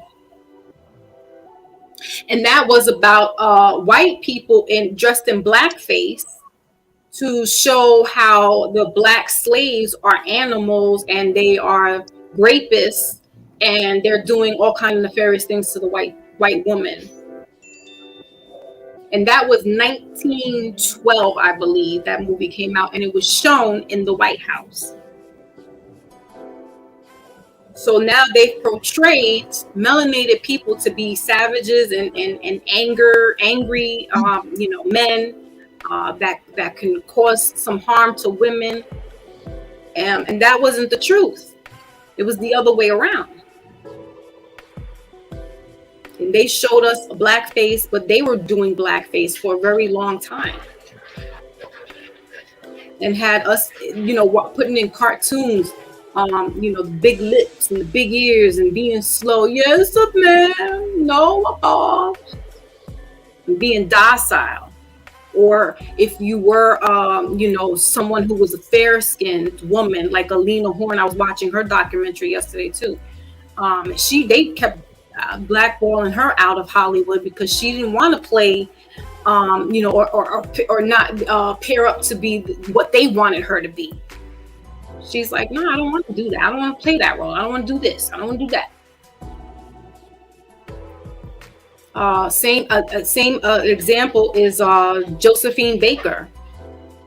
Nobody really talks about her either in Black History Month, but I love me some Josephine Baker. She went out because here in America, they weren't, they're treating her like just a Negro, and she didn't have any, no rights or anything like that. She went out to France and became a national citizen out there. They loved her to pieces. They were on lines waiting to get in to see Josephine. They welcomed her with open arms. There was no, she had to go around the side of the building to get in. She could walk right in with her fur coat, not be a problem. She came back to New York, Carnegie Hall. They told her she got to go around the corner, around the side of the building. I'm done with America. Same thing with Tina Turner. This is what they do. They love you to pieces. In Harlem, they were doing that. Cotton Club. They come in there and they, patron the dancers and the entertainers and things like that. But those entertainers, Cab Calloway could not walk through the front door of the club that he was performing at. Duke Ellington could not walk through the front door. The Nicholas brothers could not walk through the front door. Dorothy Dandridge could not walk through the front door. They had to go around the side. But you're coming up to Manhattan, the Mecca in New York City of chocolate people. And we can't walk through the doors that we work at. It got to the point where Duke Ellington and Cab Calloway, so that it wasn't offensive to the client, to the people in the audience, it was this brown paper bag rule that the girls couldn't be any darker than the brown paper bag. And so they got the lighter skinned girls to come in there, and that was appeasing to the audience. Anything darker, they wasn't having that. And this is, Black men saying this. We can't have this dark skinned woman in here. She's got to be light skinned. But that's to appease the audience. And so this stuff hasn't stopped. It's the same thing. Now in Hollywood, you have the aggressive Black woman playing ghetto in the movies. So now you got her being belligerent. She could never be a pioneer. You got one movie that made the Black women pioneers, but that's because they worked in your corporation. You can't tell us anybody else without being tied to your establishment. That's why we have to come up with our stories. Get screenwriters, melanated screenwriters, and get studios. No, we want to go for the gusto. We want things big and bright because we see these other people doing it. No, you're gonna have to start from scratch. You want to see representation, then you're going to have to start from scratch. Oh, yeah, again, it goes back into economics. You could go spend money to go to see the Super Bowl, but you won't do that for your brother who's trying to get a business going as far as movie production and stuff like that. Y'all laugh at Dame Dash and you call him lame and you call him arrogant and you call him this, that, and the third. But he's been rocking his little studio for years now. And he's got some pull. He's got some movies out on Hulu and things like that. But he's not where his counterpart is at. But his counterpart's not doing the stuff that he's doing. So let's talk about that. You're looking up to the wrong people. When you look down at the people who are doing some things, but it's not to your liking, or you don't like the way they're coming off. So it's like, but he's been telling you all along, look, that industry is this, that, and the third. They separated me and him. And he went along with the okie doke.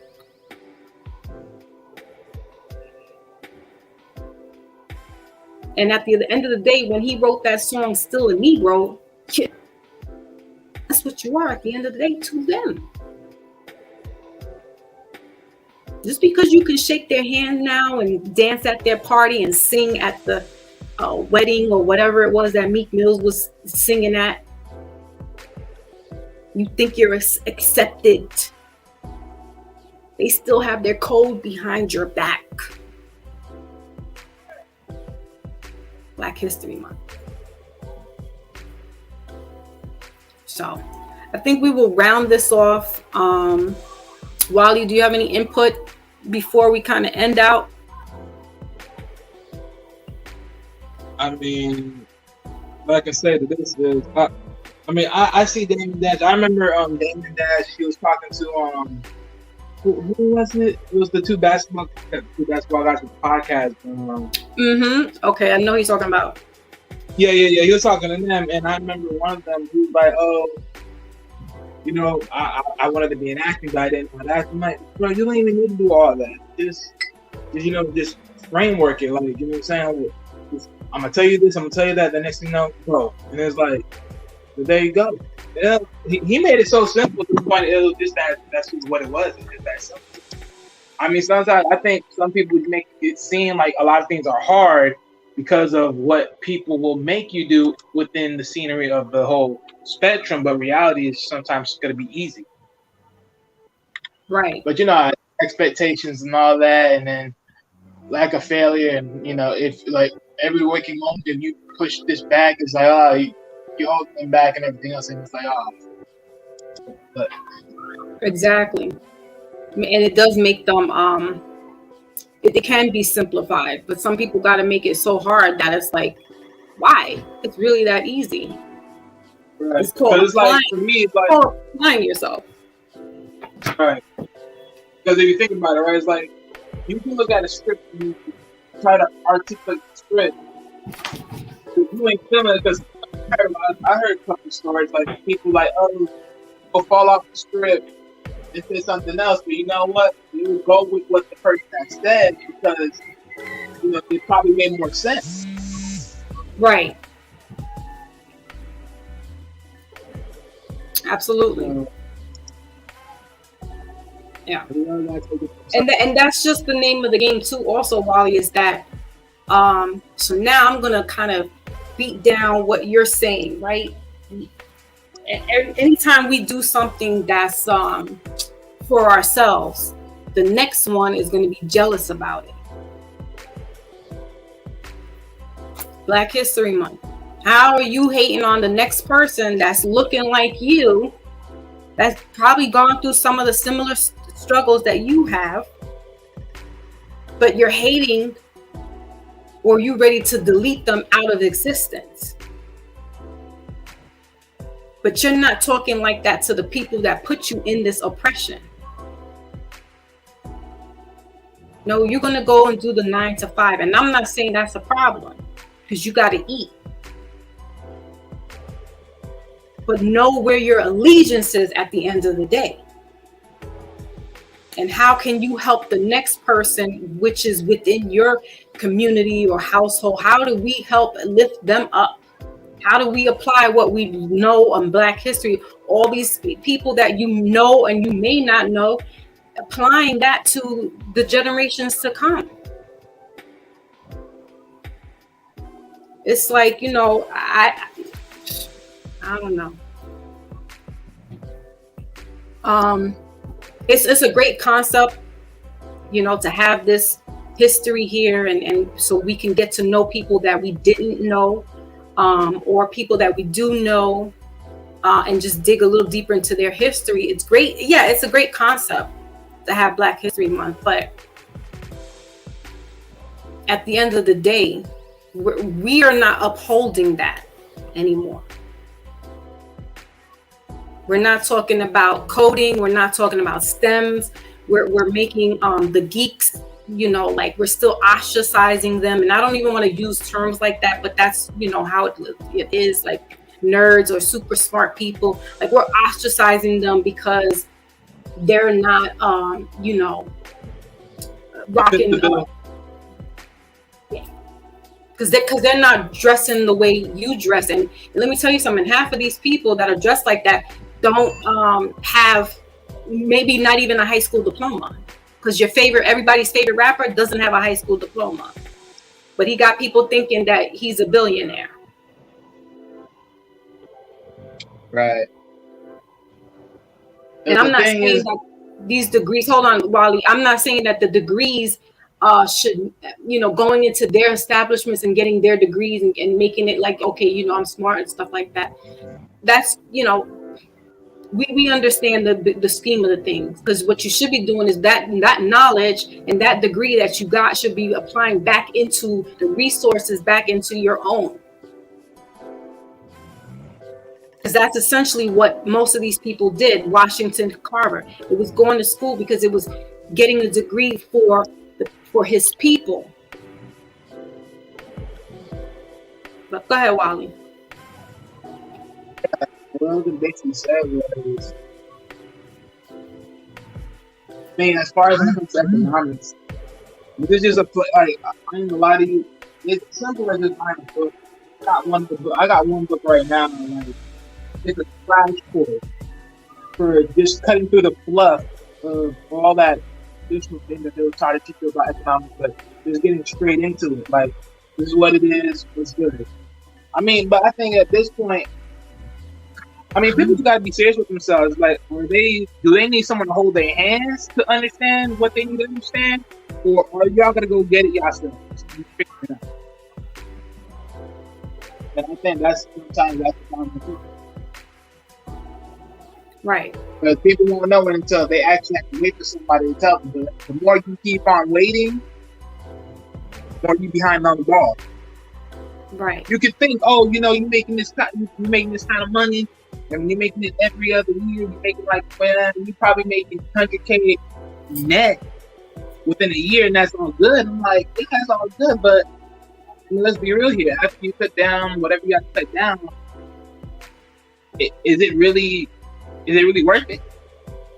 Ain't amassing is nowhere else that's making you more money on top of it. Right.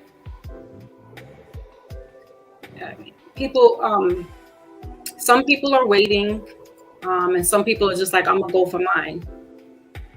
And as I talked about on my other channel, is that, this year is that year of judgment where, and not only that, but it's that facing that man in the mirror. Like, you're going to have to face yourself. You're going to have to hold yourself accountable for the things that you haven't done and the things that you have done.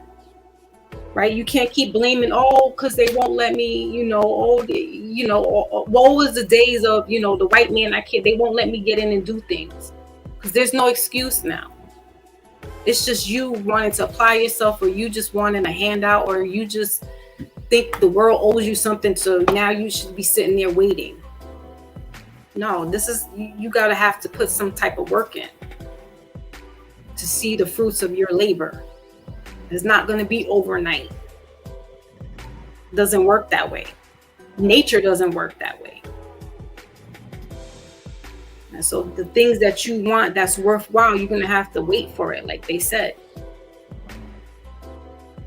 You want to see the fruits of your labor, you're going to have to wait a couple of seasons. And, right. What's that? Say that again. And I was gonna say, it's just like what Nipsey Hussle said. It's like the marathon. So what it is. Right. It comes through. Everything's a marathon. Everything in life almost is a marathon. Right. And that continues. Mm-hmm. Because where he left off at, remember, there was this murmur of Nick Cannon supposed to pick up the baton of Dr. Sabi and see what Nipsey Hussle was going to do was a documentary of the court case of Dr. Sabi. Not so much Dr. Sabi's whole life and do a documentary in that respect, but he was going to do just of that court case that happened, which got Dr. Sabi on the radar of the Alphabet Boys, because they were like, wait, what is this black man doing curing people and saying that he cured X, Y, and Z? What? And so Nipsey Hussle, with reading, Dr. Sabi's, holistic way of life and eating and things like that, nobody else was picking up after that. And I feel like some people might be afraid because, in all honesty, Dr. Sabi went against the establishment. Right. And we know what happens when you do that. So yeah, I mean, the one thing I can say to that is, everyone. I always say this, right? Someone will always come around and tell you something that you will never know or you never truly understand, right? But this is why it's always called research. Just do the research.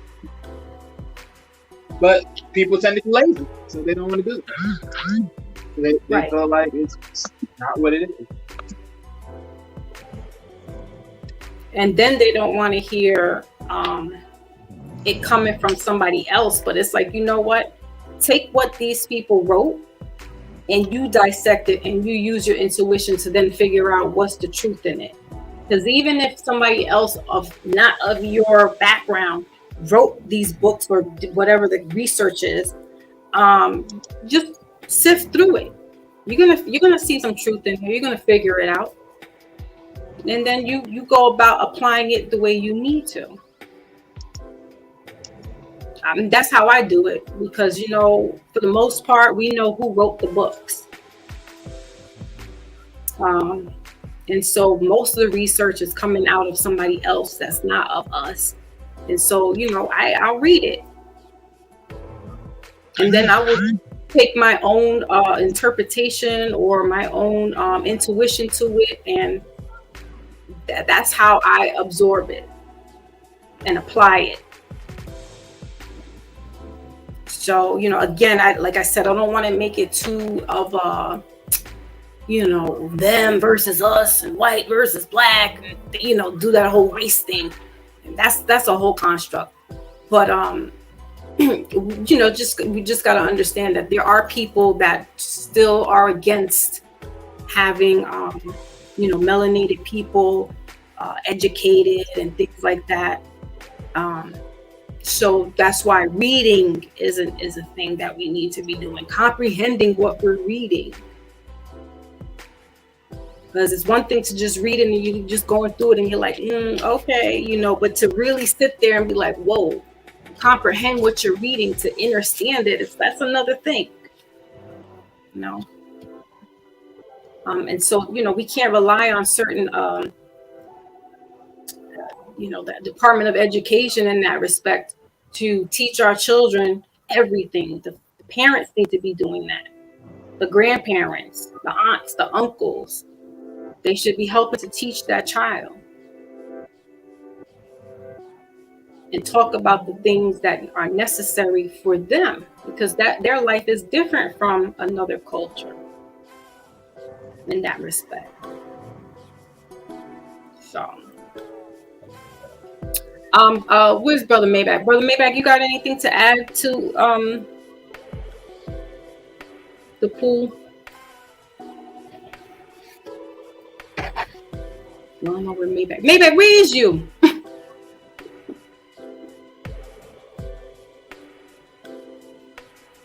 He's always in and out. Okay, so I think we'll close out because we're going on to 3 hours now. And Wally, I appreciate you for coming through so very much. That was a great surprise. There goes Maybach. I don't know if he's trying to set up. Yeah, so just come through and chat with us and hang out and give us your input. I appreciate that. That was cool. Thank you.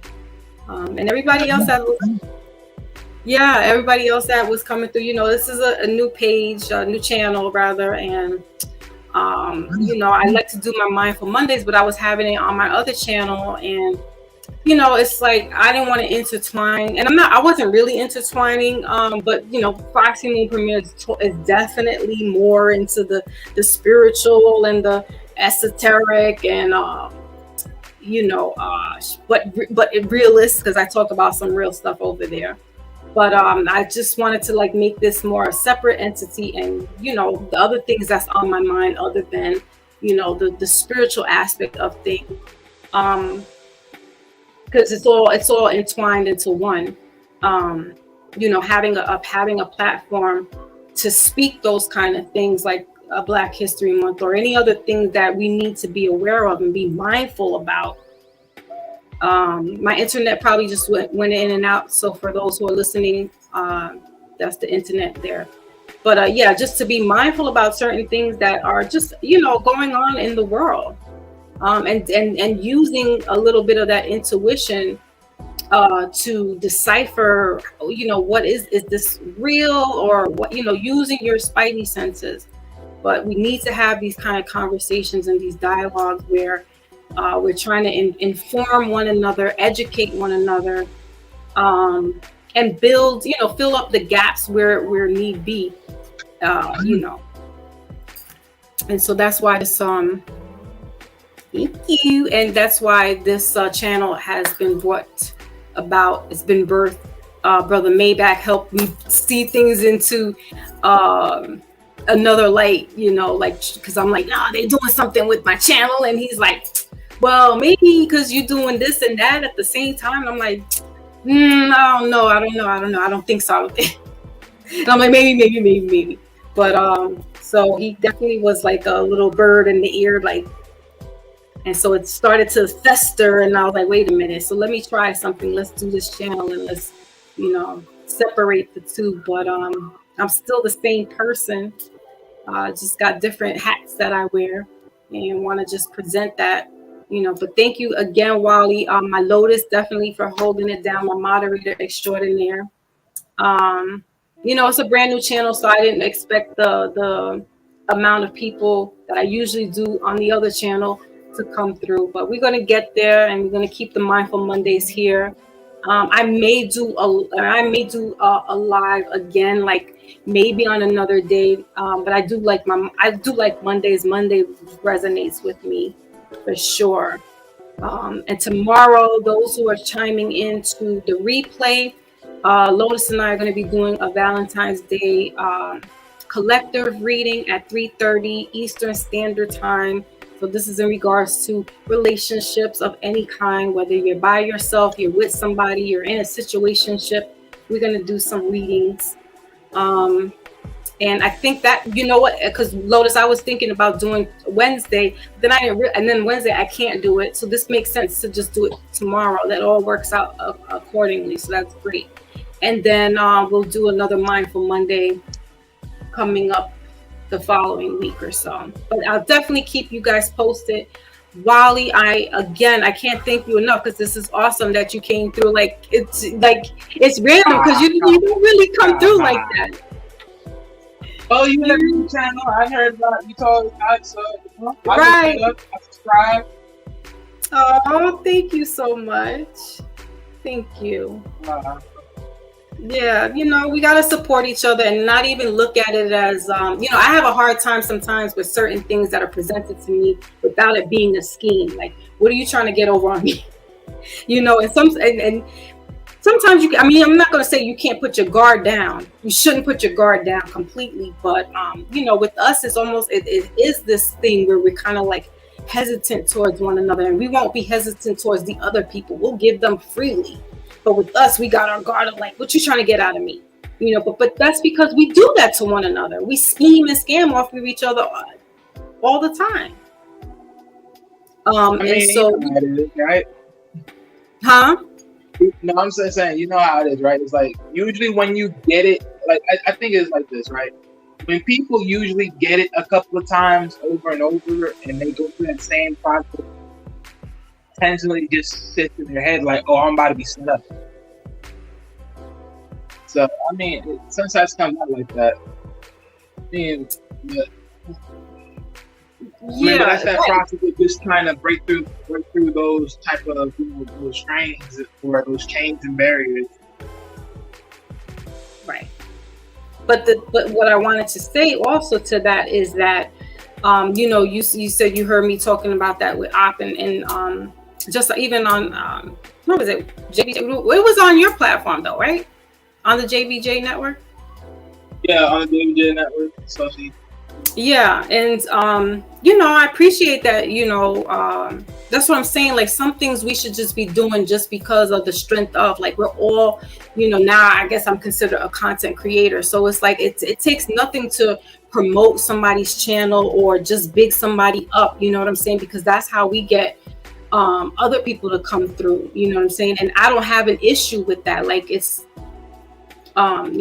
if you're here, like I want you to promote your platform right now and tell us where we can find you at. And that's just what it is. It's like, we're sharing this, our energies towards each other. We're sharing the content with each other, and it should never be what I can get from you by doing that.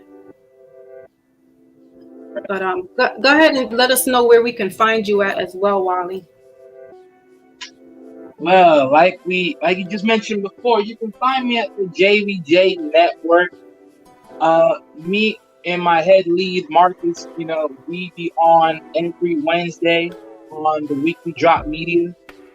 You guys, every format of entertainment, news, sports, etc. throughout any spans of media content. Also, reaction. Can you put that in the link? I mean, in the chat as well. You put it in the back, or you can put it in.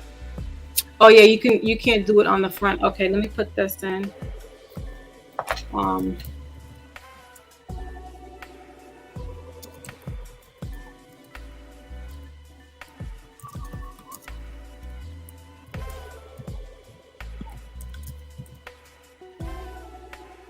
Yeah, I'll just put it in the chat. Let me see. I have to. Yeah, let me see if I can do that. Okay.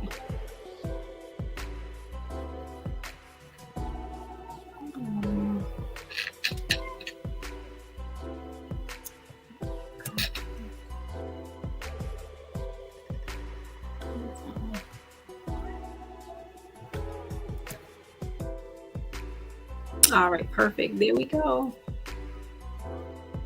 Okay, so I put the link in for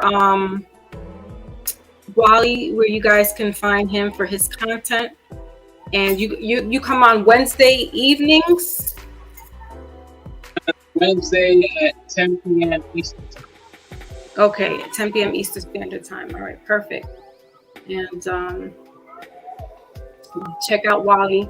And it's also on JVJ Network. Jay comes through on my channel, on the other channel from time to time. But yeah, that's just cool. This is what we do. We network. That's what it's called. Networking. And this is how we, start generating our platform. And it grows that way. And we support one another. Even if the topics are so different. It's nothing to come in from time to time and just hear what the topics are, and just that's what we do. We surf the channels, and we get our knowledge, and we get our information or highlights, sports highlights. If we didn't get to see what was happening yesterday, you guys will highlight that again. And yeah, that's a great thing, and I appreciate that. My Ant Dog came through, and I appreciate him as well, Brother Ant Dog. Who else? Lady, my beauty queen, Raz Girl, was here, and Miss Ladybug, because I combined her name together. She came through, and I appreciate that. And I'm sure we're going to have people on the replay coming through, so I salute them all. Salute. And we will catch you guys on the flip side. Catch you on Monday, next Monday, but I'll definitely post up set up reminders. Don't forget to hit the notification bell, because we really need to. I want to do a test to see how this is working out towards my other channel as well, because notifications not going there, and I got a bigger subscription over there, and I'm just like, So definitely don't forget to hit the notification bell and subscribe. Share this content out as well. Also, tomorrow again on Foxy Mood Premieres, Lotus and I will be doing our reading. That's our midweek. We would kind of call it a midweek check-in, but it's geared towards Valentine's Day. That's the highlight. But yeah, so thank you again, Wally, and then we're gonna just rock on out of here. Peace to everybody in the chat. Peace to everybody here. Thank you. All the new subscribers coming through, I appreciate you guys. Thank you.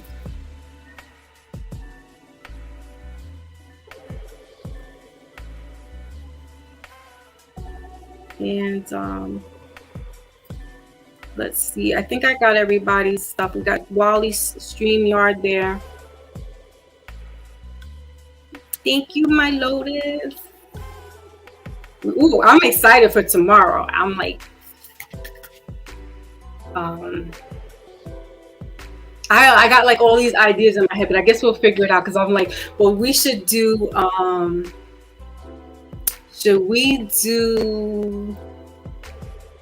I guess whatever floats to us, we could do that. We could just wing it and get the vibe. Because I was thinking one could do like for couples, and the other one could do for the singles. And I could volunteer myself to do the singles because I live vicariously through them anyway. Yes, excited. I'm so excited. But yeah, man, this was a good show. Definitely informative. I like the flow. I like the way it worked today. And I can't wait for the next one as well. All right. So with that all being said, guys, for real. Thank you. Peace, and catch you on the flip side.